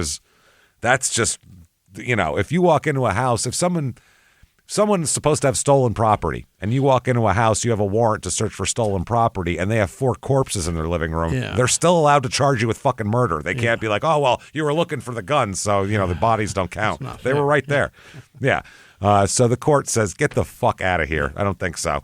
Now, the worst evidence they have against him, worst for him, best for the government, obviously, was the video recording he made of himself sexually assaulting a minor. That's not okay. That's a problem. Forcing her to undress. The video, should they play in court a video of him forcing her to undress at gunpoint while her family was fucking tied up in other parts of the house? You don't really have to have her testify when you have that, right? I don't think so, but you do, because you want her to get up there and say how horrifying it was, and you want that jury to really want to put this guy away forever. Yeah. So at one point, that's when he stepped in front of the cameras, and they got a clear image of him, and they said, though, his demeanor during the assault was horrifying. Callous. He was just calm, and they called him businesslike. Yikes. He wasn't, a drooling fucking psychomaniac, you know what I mean? He was even worse. This is way worse. This is way creepier to me, way more dangerous anyway than some snarling animal person. Yeah, you know what I mean? Snarling animal is certainly like that dude Scary. Duncan that was naked telling girls what he's going to do to them, and then with their blood all over him, he's screaming into the wilderness. That's horrifying. That's horrifying. Put this on tape in your own home while he's just like, now take them off. I'm going to do some things. Yeah, I'm going to take pictures of it. It's fucked up, man. Wow, it captured his voice also as he gave commands, providing audio evidence that you cannot explain away, obviously. That wasn't me. They described the video as the smoking gun that tied him to the crimes. In addition to his own confession and the video, which to me, that's enough, I think. Right. He confessed to all this. And I got it on tape. Here's a video showing you do it. I think you're guilty. But they said, let's put some more on there just in case. Ballistics evidence linking weapons found in his home to crime scenes. DNA evidence from victims found on his clothing and equipment. Whoops. Cell phone records placing him near crime scenes at the time of the attacks before he started popping his battery and shit out. Yeah. Testimony from Marcus Hunter, his partner there, detailing his role, Jason's role in the mastermind of the whole thing. It's all his idea. This Marcus guy, he didn't have all the surveillance equipment and UPS computers to check, so has to be Jason's, because they tried to blame him. You know what I mean? Yeah. His defense was like, well, it's all this Marcus Hunter guy. Okay. You're like, no. Also, physical evidence from the spooky house as well. Right. Okay. Now, his defense is... What do you think his defense is? What would your defense be if you're an attorney? I'm crazy? I don't know. Look at him. He's nuts. Yeah. The defense was he was struggling with his sexuality and had confessed to multiple crimes he didn't commit. Why? The confessions were bullshit. Quote, because he was looking to be socially accepted. So he's gay? He said he's struggling with his sexuality. He couldn't have done it. He's ambivalent. Gay. No. He's gay or he's sexually ambivalent, which made him look to be socially accepted. Therefore, he confessed to tons of crimes. Okay. No. He confessed to tons of crimes. Oh, he didn't even do it. No. False confessions. That's yes, false confessions because he's sexually ambivalent and wanted to be socially accepted by the cops. And the best way to get the cops to like you is to be a murderer and a scumbag. Tell them you're a bad guy. That's the last thing. You're socially unaccepted at that point. But basically, the nerd defense. Yeah. Your Honor, my client's a nerd, and he just wanted the cops to like him, so he just gave them the info they wanted, which is crazy. So it's a 3-week trial. Yeah. Okay. And the jury comes back, and they find him guilty of all 11 counts. 3 counts of carjacking, taking vehicles by force during home invasions, because it's a carjacking even if you're not in it. Sure. If they take your keys out of the car, it's a carjacking still. 4 counts of using a firearm during a violent crime. 1 count of theft of firearms. That's for the gun store burglary. 1 count of sexual exploitation of a minor, creating child pornography during a home invasion. 1 count of unlawful possession of a stolen weapon. 1 count of unlawful possession of an unregistered silencer. Can't have those unless they're... That's the 2 worst ones, probably, the silencer and the child porn. Those are really bad charges. I mean, the child porn and the using a firearm during a violent crime is probably bad too. That's pretty bad too. The sentencing, the judge calls Jason Thomas Scott, this not he did this, he is this, quote, a tsunami of crime, he called him. You are a tsunami of wow. crime. Yeah. An uncontrollable wave of crime you are. Just that will absolutely take out a beach community. You just come in, then you go out, then you come back. And it keeps happening. And Malibu is decimated. That's what happened. You just destroyed it. No more Indonesia. Nope. You put out the wildfire and then took the houses away. Wow. He also said that he showed no indication that he would ever rehabilitate, at least not in this lifetime. No kidding. Yeah. You, sir, may fuck off 100 years in federal prison. 100 years is a round, nice number. 100 years is pretty good. You're going to do 100. 100. Yeah, that'll take the breath out of you if you get hit with that. 100. Now, family members of the victims were present here. They did invite them all and everything. And they all expressed relief that he's not going to be free and he's going to, be put away. But they were also pissed off. But this is nothing you can be pissed off about. It's the way the law works. I get they're upset, but they were mad that the federal charges didn't specifically address the murders, which it's not a federal crime is the problem. That's a state crime. Talk to your fucking sheriff. The rest of the shit's federal. That's not federal. One family member said, we wanted justice for the murders, not just the other crimes. Right. Like, it's fine that he's going away, but we wanted him to know he's going away for that. Now, during his confession, he mentioned the other states, remember, that he went to during his employment with UPS. Right. They started looking into and investigating all of these places that we talked about before. Now, the state wants to try murder charges now. Right. They're under a lot of pressure to get him put away for murder. You know what I mean? Yeah. So they look at the cases, and the Loftton family case, Vilma, they have no evidence on. They know it's him. They're pretty sure it's him because no one else was doing this at this time. Right. They're even pretty sure about the other 2. Remember the other 2 we talked about that weren't Loftton and DeWitt. Right. They're pretty sure that he did those too, but they don't have any evidence of it at all. Okay. The only thing they have physical evidence that you can show a jury is the DeWitt case, because that is they have the leaves connecting him. They have all that. Sweater and the jeans. Which I would think the Loftton case, connecting a gun in his possession to the fucking casings on the floor, would that should do it too, I would imagine, right? Yeah. And the bullets in the people. And the bullets in the people. That would make sense, but I guess at that point he might be able to try to blame that on one of the co-conspirators because of the gun. He could, I wasn't holding the gun. He had the gun, and it could confuse the jury a little bit. So instead, they're going to just do the DeWitt case because they have physical evidence from the spooky house, including DNA and things like that. Charred clothing, matching what the victims were wearing, beech tree leaves embedded in the fabric, blood evidence, all of it found in the abandoned spooky house.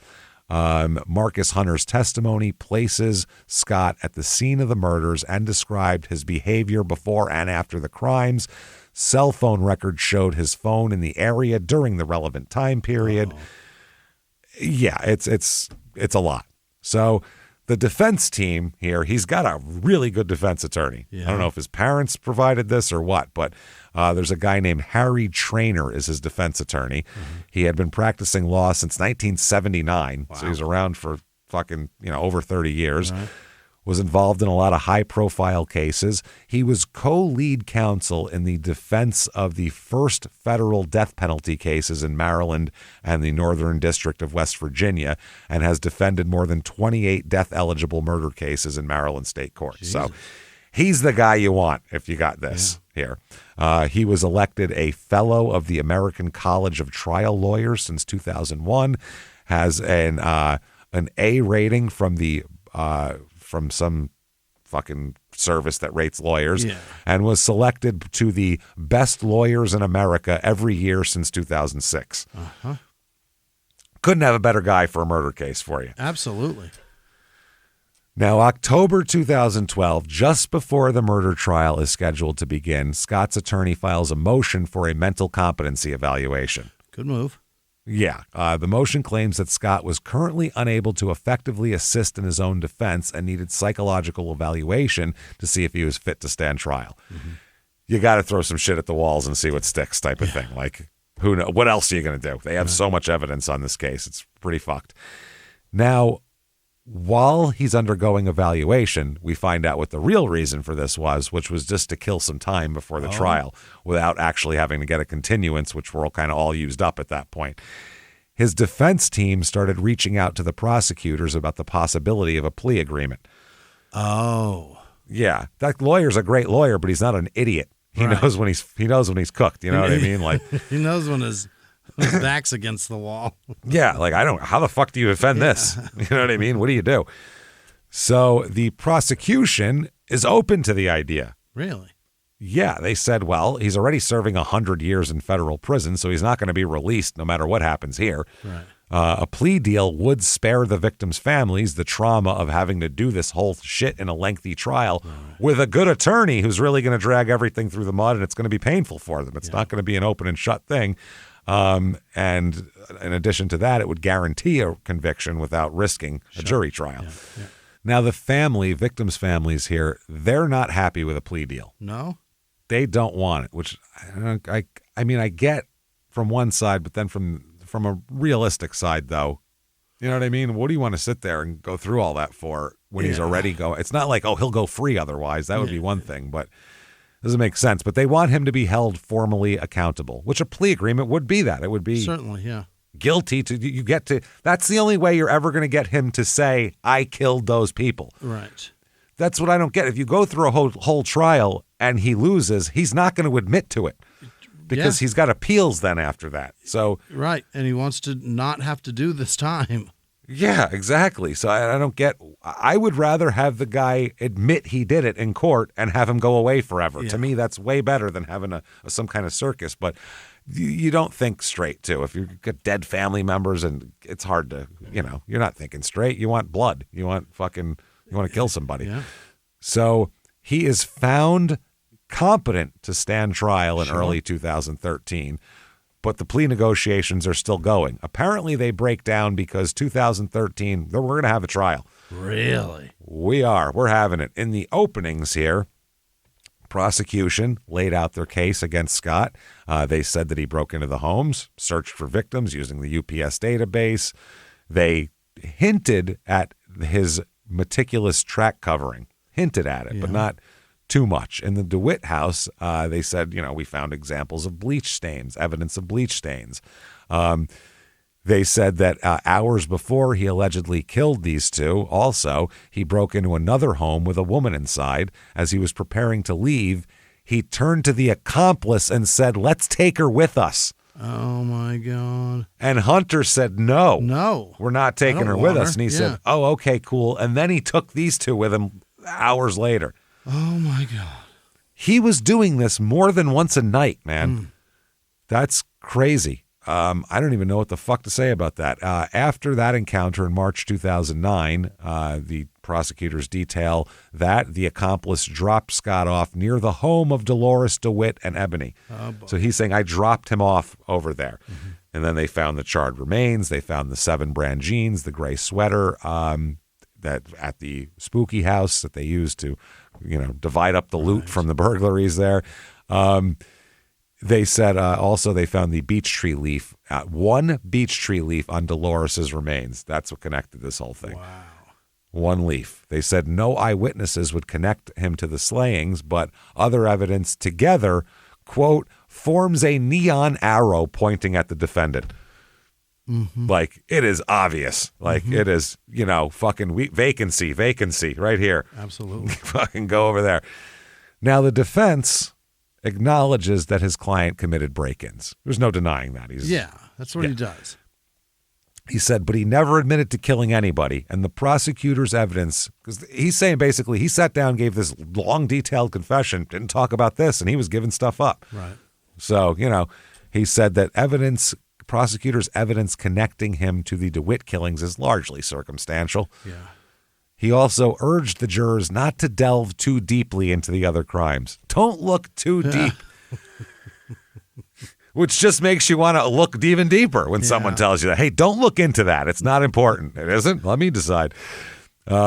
He also said that while Scott might have broken into homes in Largo, there was no direct evidence linking him to any killings. He said it would be easy for someone to make that jump, an improper jump, that because of all this other stuff, he must be a person of bad character. Oh, boy.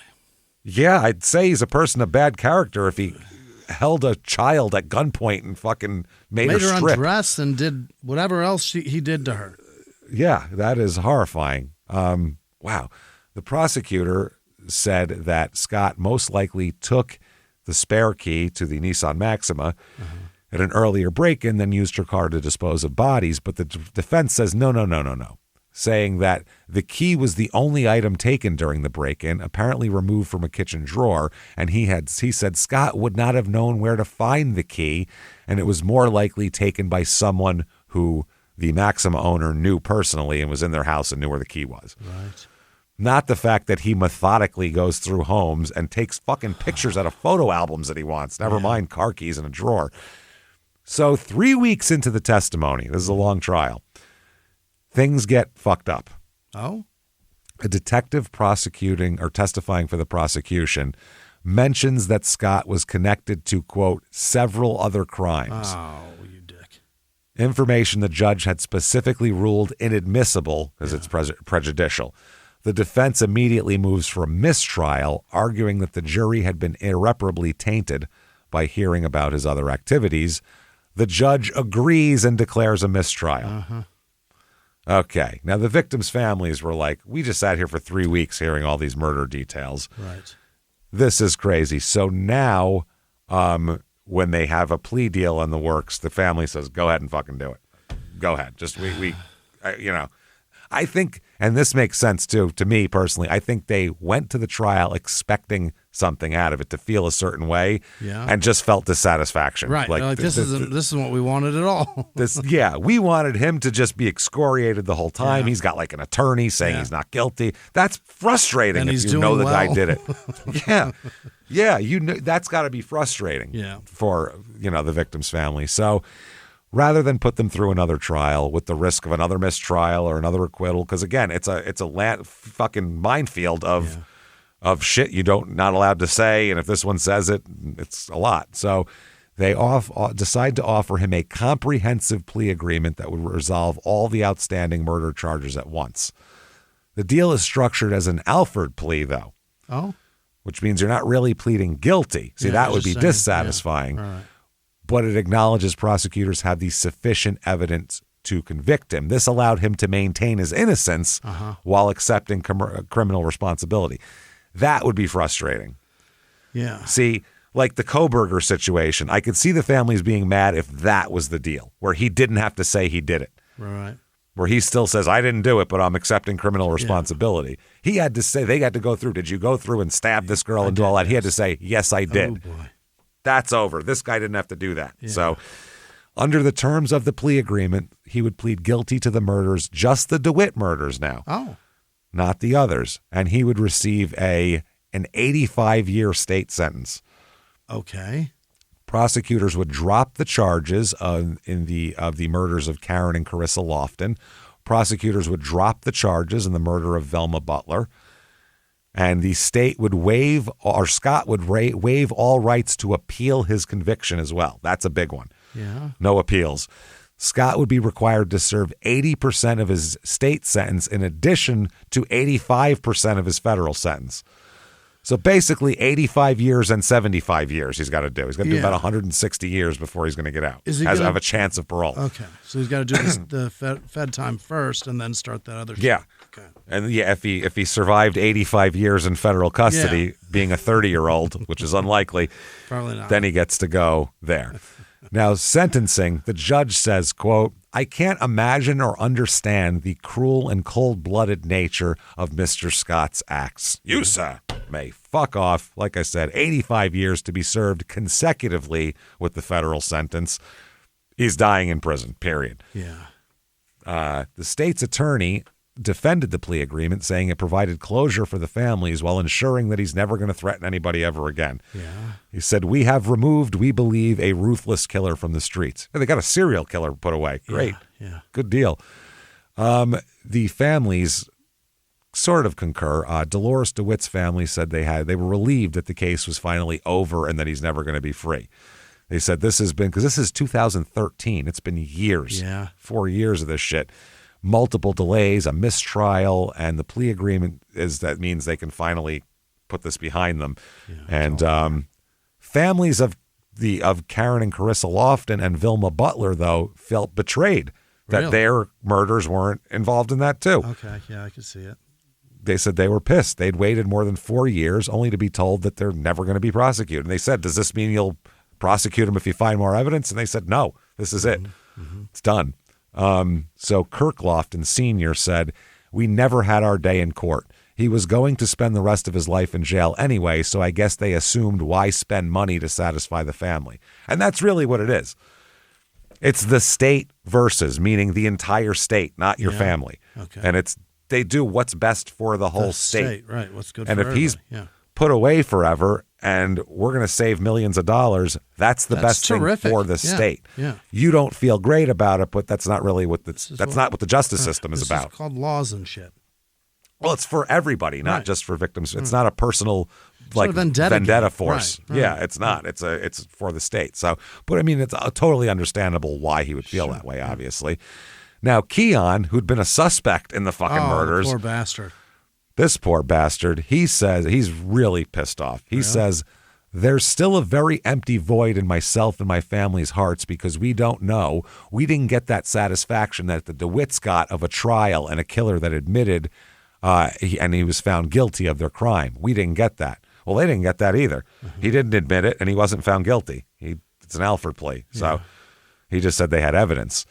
Ebony's father had a little different perspective. This guy is a nice man, I would assume, judging by what he says here. Quote, I used to hate him for a while, but I had to get over that.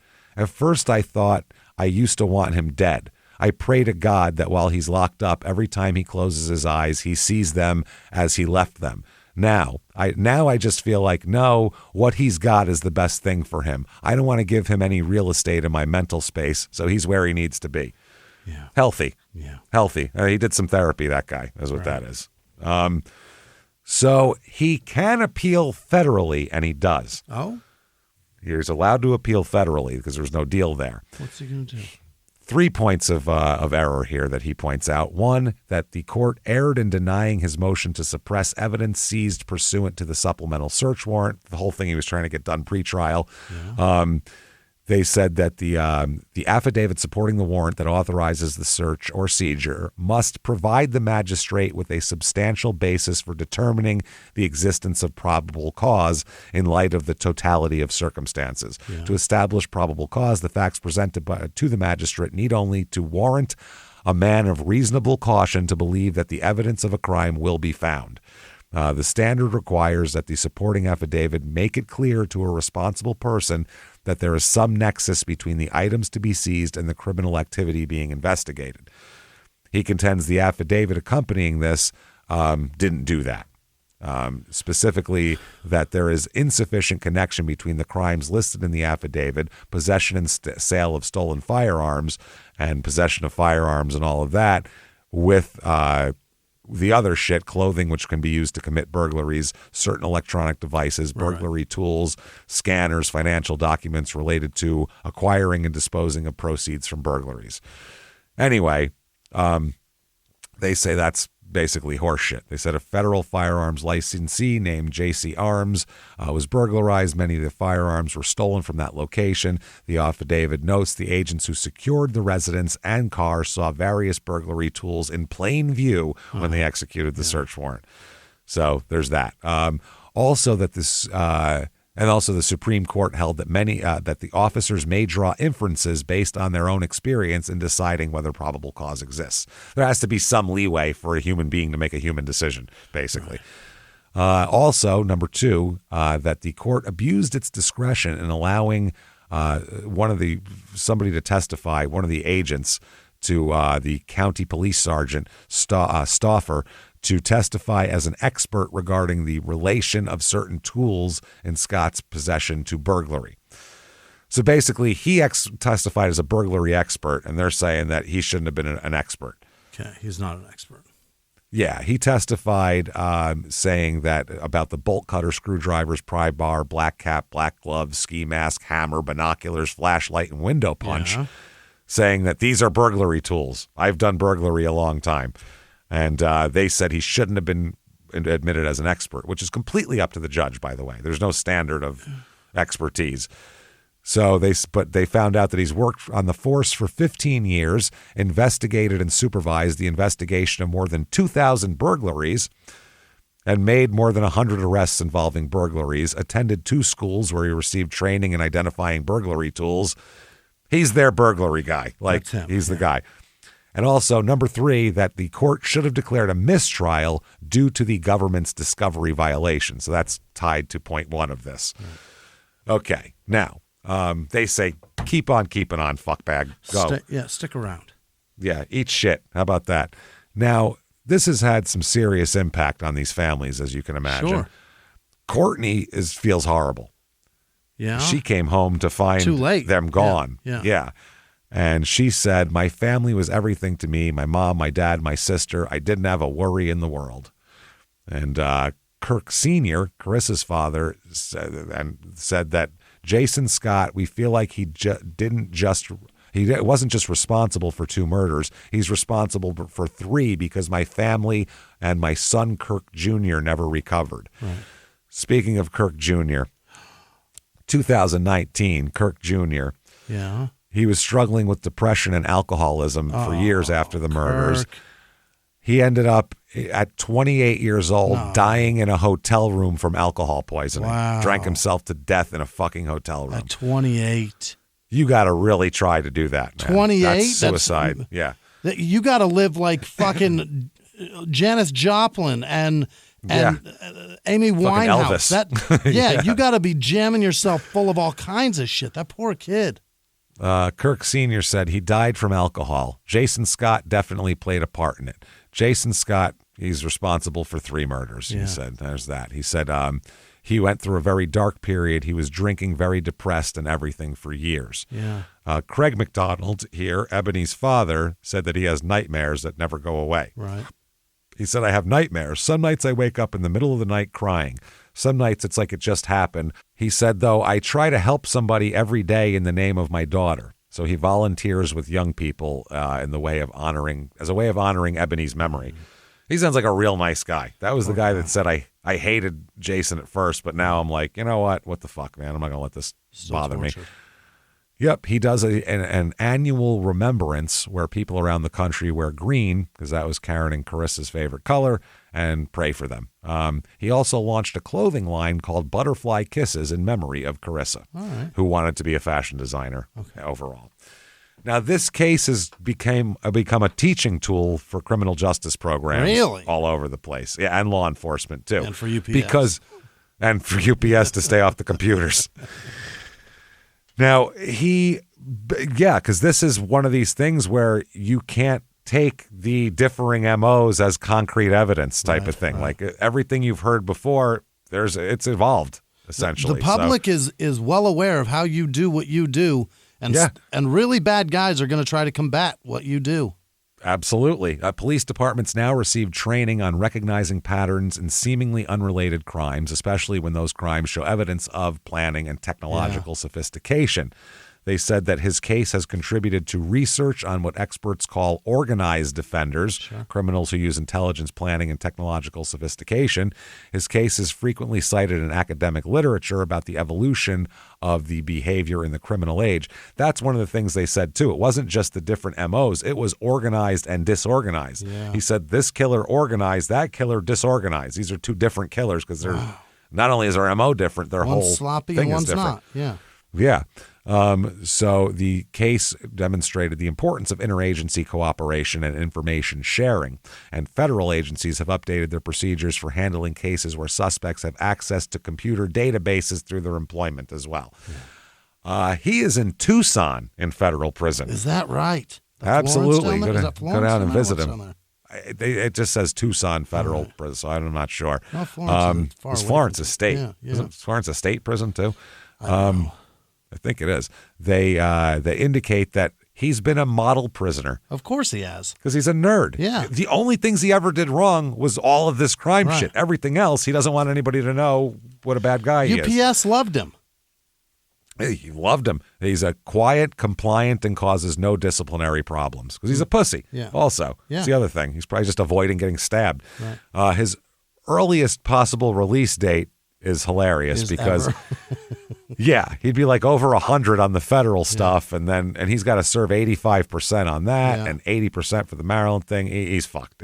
He's done. So even with good time credits and all that, they're saying he wouldn't get out before he's like 140. So he is donezo. So there you go, everybody. There 2183.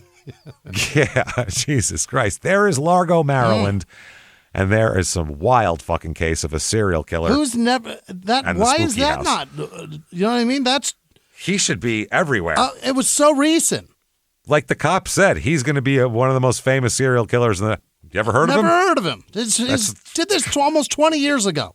Isn't that crazy? So anyway, if you like the show, get on whatever app you're listening on. Give us 5 stars. It helps so much. Don't know why, but it does. So get in there and do that. Head over to shutupandgivememurder.com. Get your merch. Get your tickets to live shows. We have a few that we released that were our holds in San Diego. So San Diego, if you've been looking to go, there are a few tickets available right now. So grab those. There's also Seattle, DC, and Philly. So get your tickets for all of those. Seattle in October, DC and Philly in December. So check everything out there. Shutupandgivememurder.com. Listen to our other 2 shows, Crime in Sports and Your Stupid Opinions, and then get yourself some Patreon, Please everybody. Oh, also follow on social media at Small Town Murder on Instagram, Small Town Pod on Facebook, Patreon.com/Crime in Sports. That's where you get all the bonus material. Anybody $5 a month or above, you're going to get so much shit. Hundreds of bonus episodes you've never heard before, immediately available upon subscription. Binge away. And on top of that, you get new ones every other week. One Crime in Sports, one Small Town Murder, and you get them all. This week, we're going to do, for Crime in Sports, we're going to talk about more disasters. So amusement park disasters, industrial disasters, whatever we can come up with. Then for Small Town Murder, it's prisoner dating game time again, everybody. Oh, baby, our favorite time of year. You know how that goes. Jimmy's going to pick from 4 bachelors and 4 bachelorettes who only thing they have in common is their proclivity for violent felonies and getting caught for such. So there's that. He picks from just their description with them telling you how wonderful they are. And then he gets to find out what they did later. And that's the fun part, and what they look like and all that shit. So it's so much fun. Patreon.com/Crime in Sports. And you now get all the shows, Crime in Sports, Your Stupid Opinions, both Small Town Murders, all ad-free on Patreon. And you can take that RSS feed and put it into whatever app you listen to podcasts on. So you don't have to learn a new app or figure that out. It's awesome. Get that. And in addition to all of that, you also get a shout out. There you go. And that happens right now. Jimmy, hit me with the names of the people who would never, ever, ever videotape us while torturing us. Jimmy, hit me with them right fucking now. This week's executive producer are Christy Hines, Kyle Norweg, Gary Howard, Jessica Shelton, Allie Deutsch, and Amanda. Thank you all so much for everything you do. You're fantastic. Other producers this week are Peyton Meadows. Happy birthday, Barnyard. Whoever Barnyard is, I hope it's a great day. Janice Hill, happy hour checking in Galveston, Texas at the beach. Oh, boy. You better, if it gets cloudy, get the fuck out of there. Exact Tax Solutions, Bill Thrash. No, that's Bill Trash Panda Clausen. Shakai 9000, Jessica Lynn. Katie with no last name. Heather Zawi Slack. Oh, boy. Bever, Ornelas? What did I do? Is that Beverly? And I think it's Beverly. Whoops-a-daisy. Heidi Allen, Amelia Bibbles, Michael King, Mark with no last name, Dion with no last name, Jen Pappenhagen, Don Tasele, Kelly Truesdale, Jelena Bogich, Dina with no last name, Alex Kubeska, T.A. Melissa maybe, Jenny Martin, Vex with no last name, Jason Mick, Rodney Hogan, Colby Hansen, Heed, nope, that's Head, maybe it's me, Head Asshole. There it is. Maybe it's Heed. It's not Heed, it's Head. Heed, right. asshole. Yeah, you get it. M, J, and L, those letters. Tracy Wood, Allie with no last name, Travis 77, Anna Nelson, Drusilla? That's right. Cool. Karen Clark, Jerry Rothman, and Nikki M., Nicholas Loney, Kristen Wells, Frank Caiello, Brooke and Emberly, Joseph Carney, Katie W., Cecilia Bowen, Jake Laras, Leaf Ruana, Stacy Z., Chris Riley, Lisette Marte, maybe Marty, Mindy Brashear, Nathan Cowan, Jessa, Rimland, Alex Carter, Lift Heavy, Run Long, Angela McBriar, Christy Reed, Katarina Nemitz, Aaron, what? Aron? Having some troubles today. That is got this. Aurora, but then Aaron at the end there. PB Ace. Maybe Aurora and Aaron. Perhaps. It's two people. Hanny. Aurora. Hane? Schmeichel? Schmeckel? Is your name Schmeckel? Hey, Schmeichel. Thank you, Schmeichel. Haney? Elizabeth Thornton. Melinda Franks. Ashley Martinez. Carla McDonald. Cynthia with no last name, Chantel Chambers, Vincent Quigney, Aaron Gunther, Alicia L., Lee Taylor, Lord Travis Baroker, the first of his name, Cale Cavender, Jess with no last name, Jeremy St. Hillary, Meg Norris, Lil Bit, Batty Ray, Jane Wolf, Kate with no last name, Bethany Bolt, Kate with a K and an 8, Colin with no last name, Ashley Howard, Jana with no last name, Chiquita DeJesus, Ashley Rain, Paula Frisane, Friesen, a Bald Stang, Brian Bailey, Justin with no last name, Eliza Jane, Kira Pritchard, Steve Hayes, Tara Bush, KT with no last name, Brian Greeley, T-Doc72, Cake with no last name, or it's a shoe, or a steak. But it could be cake. Courtney with no last name. Edward Sizzler, Brandy Kemp, Alyssa Mize, Dana Mueller, Chris Harris, Kelly Stewart, Grace Johnson, Danny Carpenter, Maggie King, Jacqueline Price, Aaron Buell, Tobias and Sarah, Jalen Gardner, Maura Carney, Dorothy Collins, Aaron Kettle, Amanda Ledin, Shannon G, Courtney Diane, Robert Voitek, Hellboy 2112, Danielle Charles, Leanne Carter, Summer Pike Smith, Johnny with no last name, Lori Wiley, Catherine Vanaglia, is that right? Matt Adelano, Karen McDonald, Marty Rice, right? D with no last name, Julie Gallagher, Andrea Wadule, Cassandra Maloney, Jerry King, Shane Vowell, Sarah Woods, Jamie Curtis. Or without the Lee. J.C. Coral with no last name. The Trojan one. Nathaniel Stevens. Jax with no last name. JDC. Sam Richardson. Alexander in Uganda. John Madden. Oh, how about that? From the dead. There he is. As is a Viad. 8. Paul Christofferson. Richard John Schmidt. Brendan Willie. Jill E. April Davis. Shay Grant. Richard Bologna. Desiree Carey. Angelino with no last name. Chris Rexrat Harris, Jesus, Maddie Kelly, Sid Jenkins, Webby, 1978, Fran Strouch, David Benefil, possibly the dog food, David Hunt, Kayla with no last name, Blake Malone, Guinea Gilbert, Ivan Solis, P, just the letter P, Andrea Razzo, Rich Bergen, the Video Games Show podcast, Heather Shable, and all of our patrons. Thank you all so much. Thank you, everybody, so much from the bottom of our hearts. Yeah. We cannot thank you enough for all that you do for us. Thank you. Tell your friends. Keep listening. Keep telling everybody about it. Keep coming back and seeing us. Oh, yeah. Head over to shutupandgivememurder.com if you want to find out where to follow us on social media. Drop-down menus take you where you need to go. And until next week, everybody, it's been our pleasure. Bye.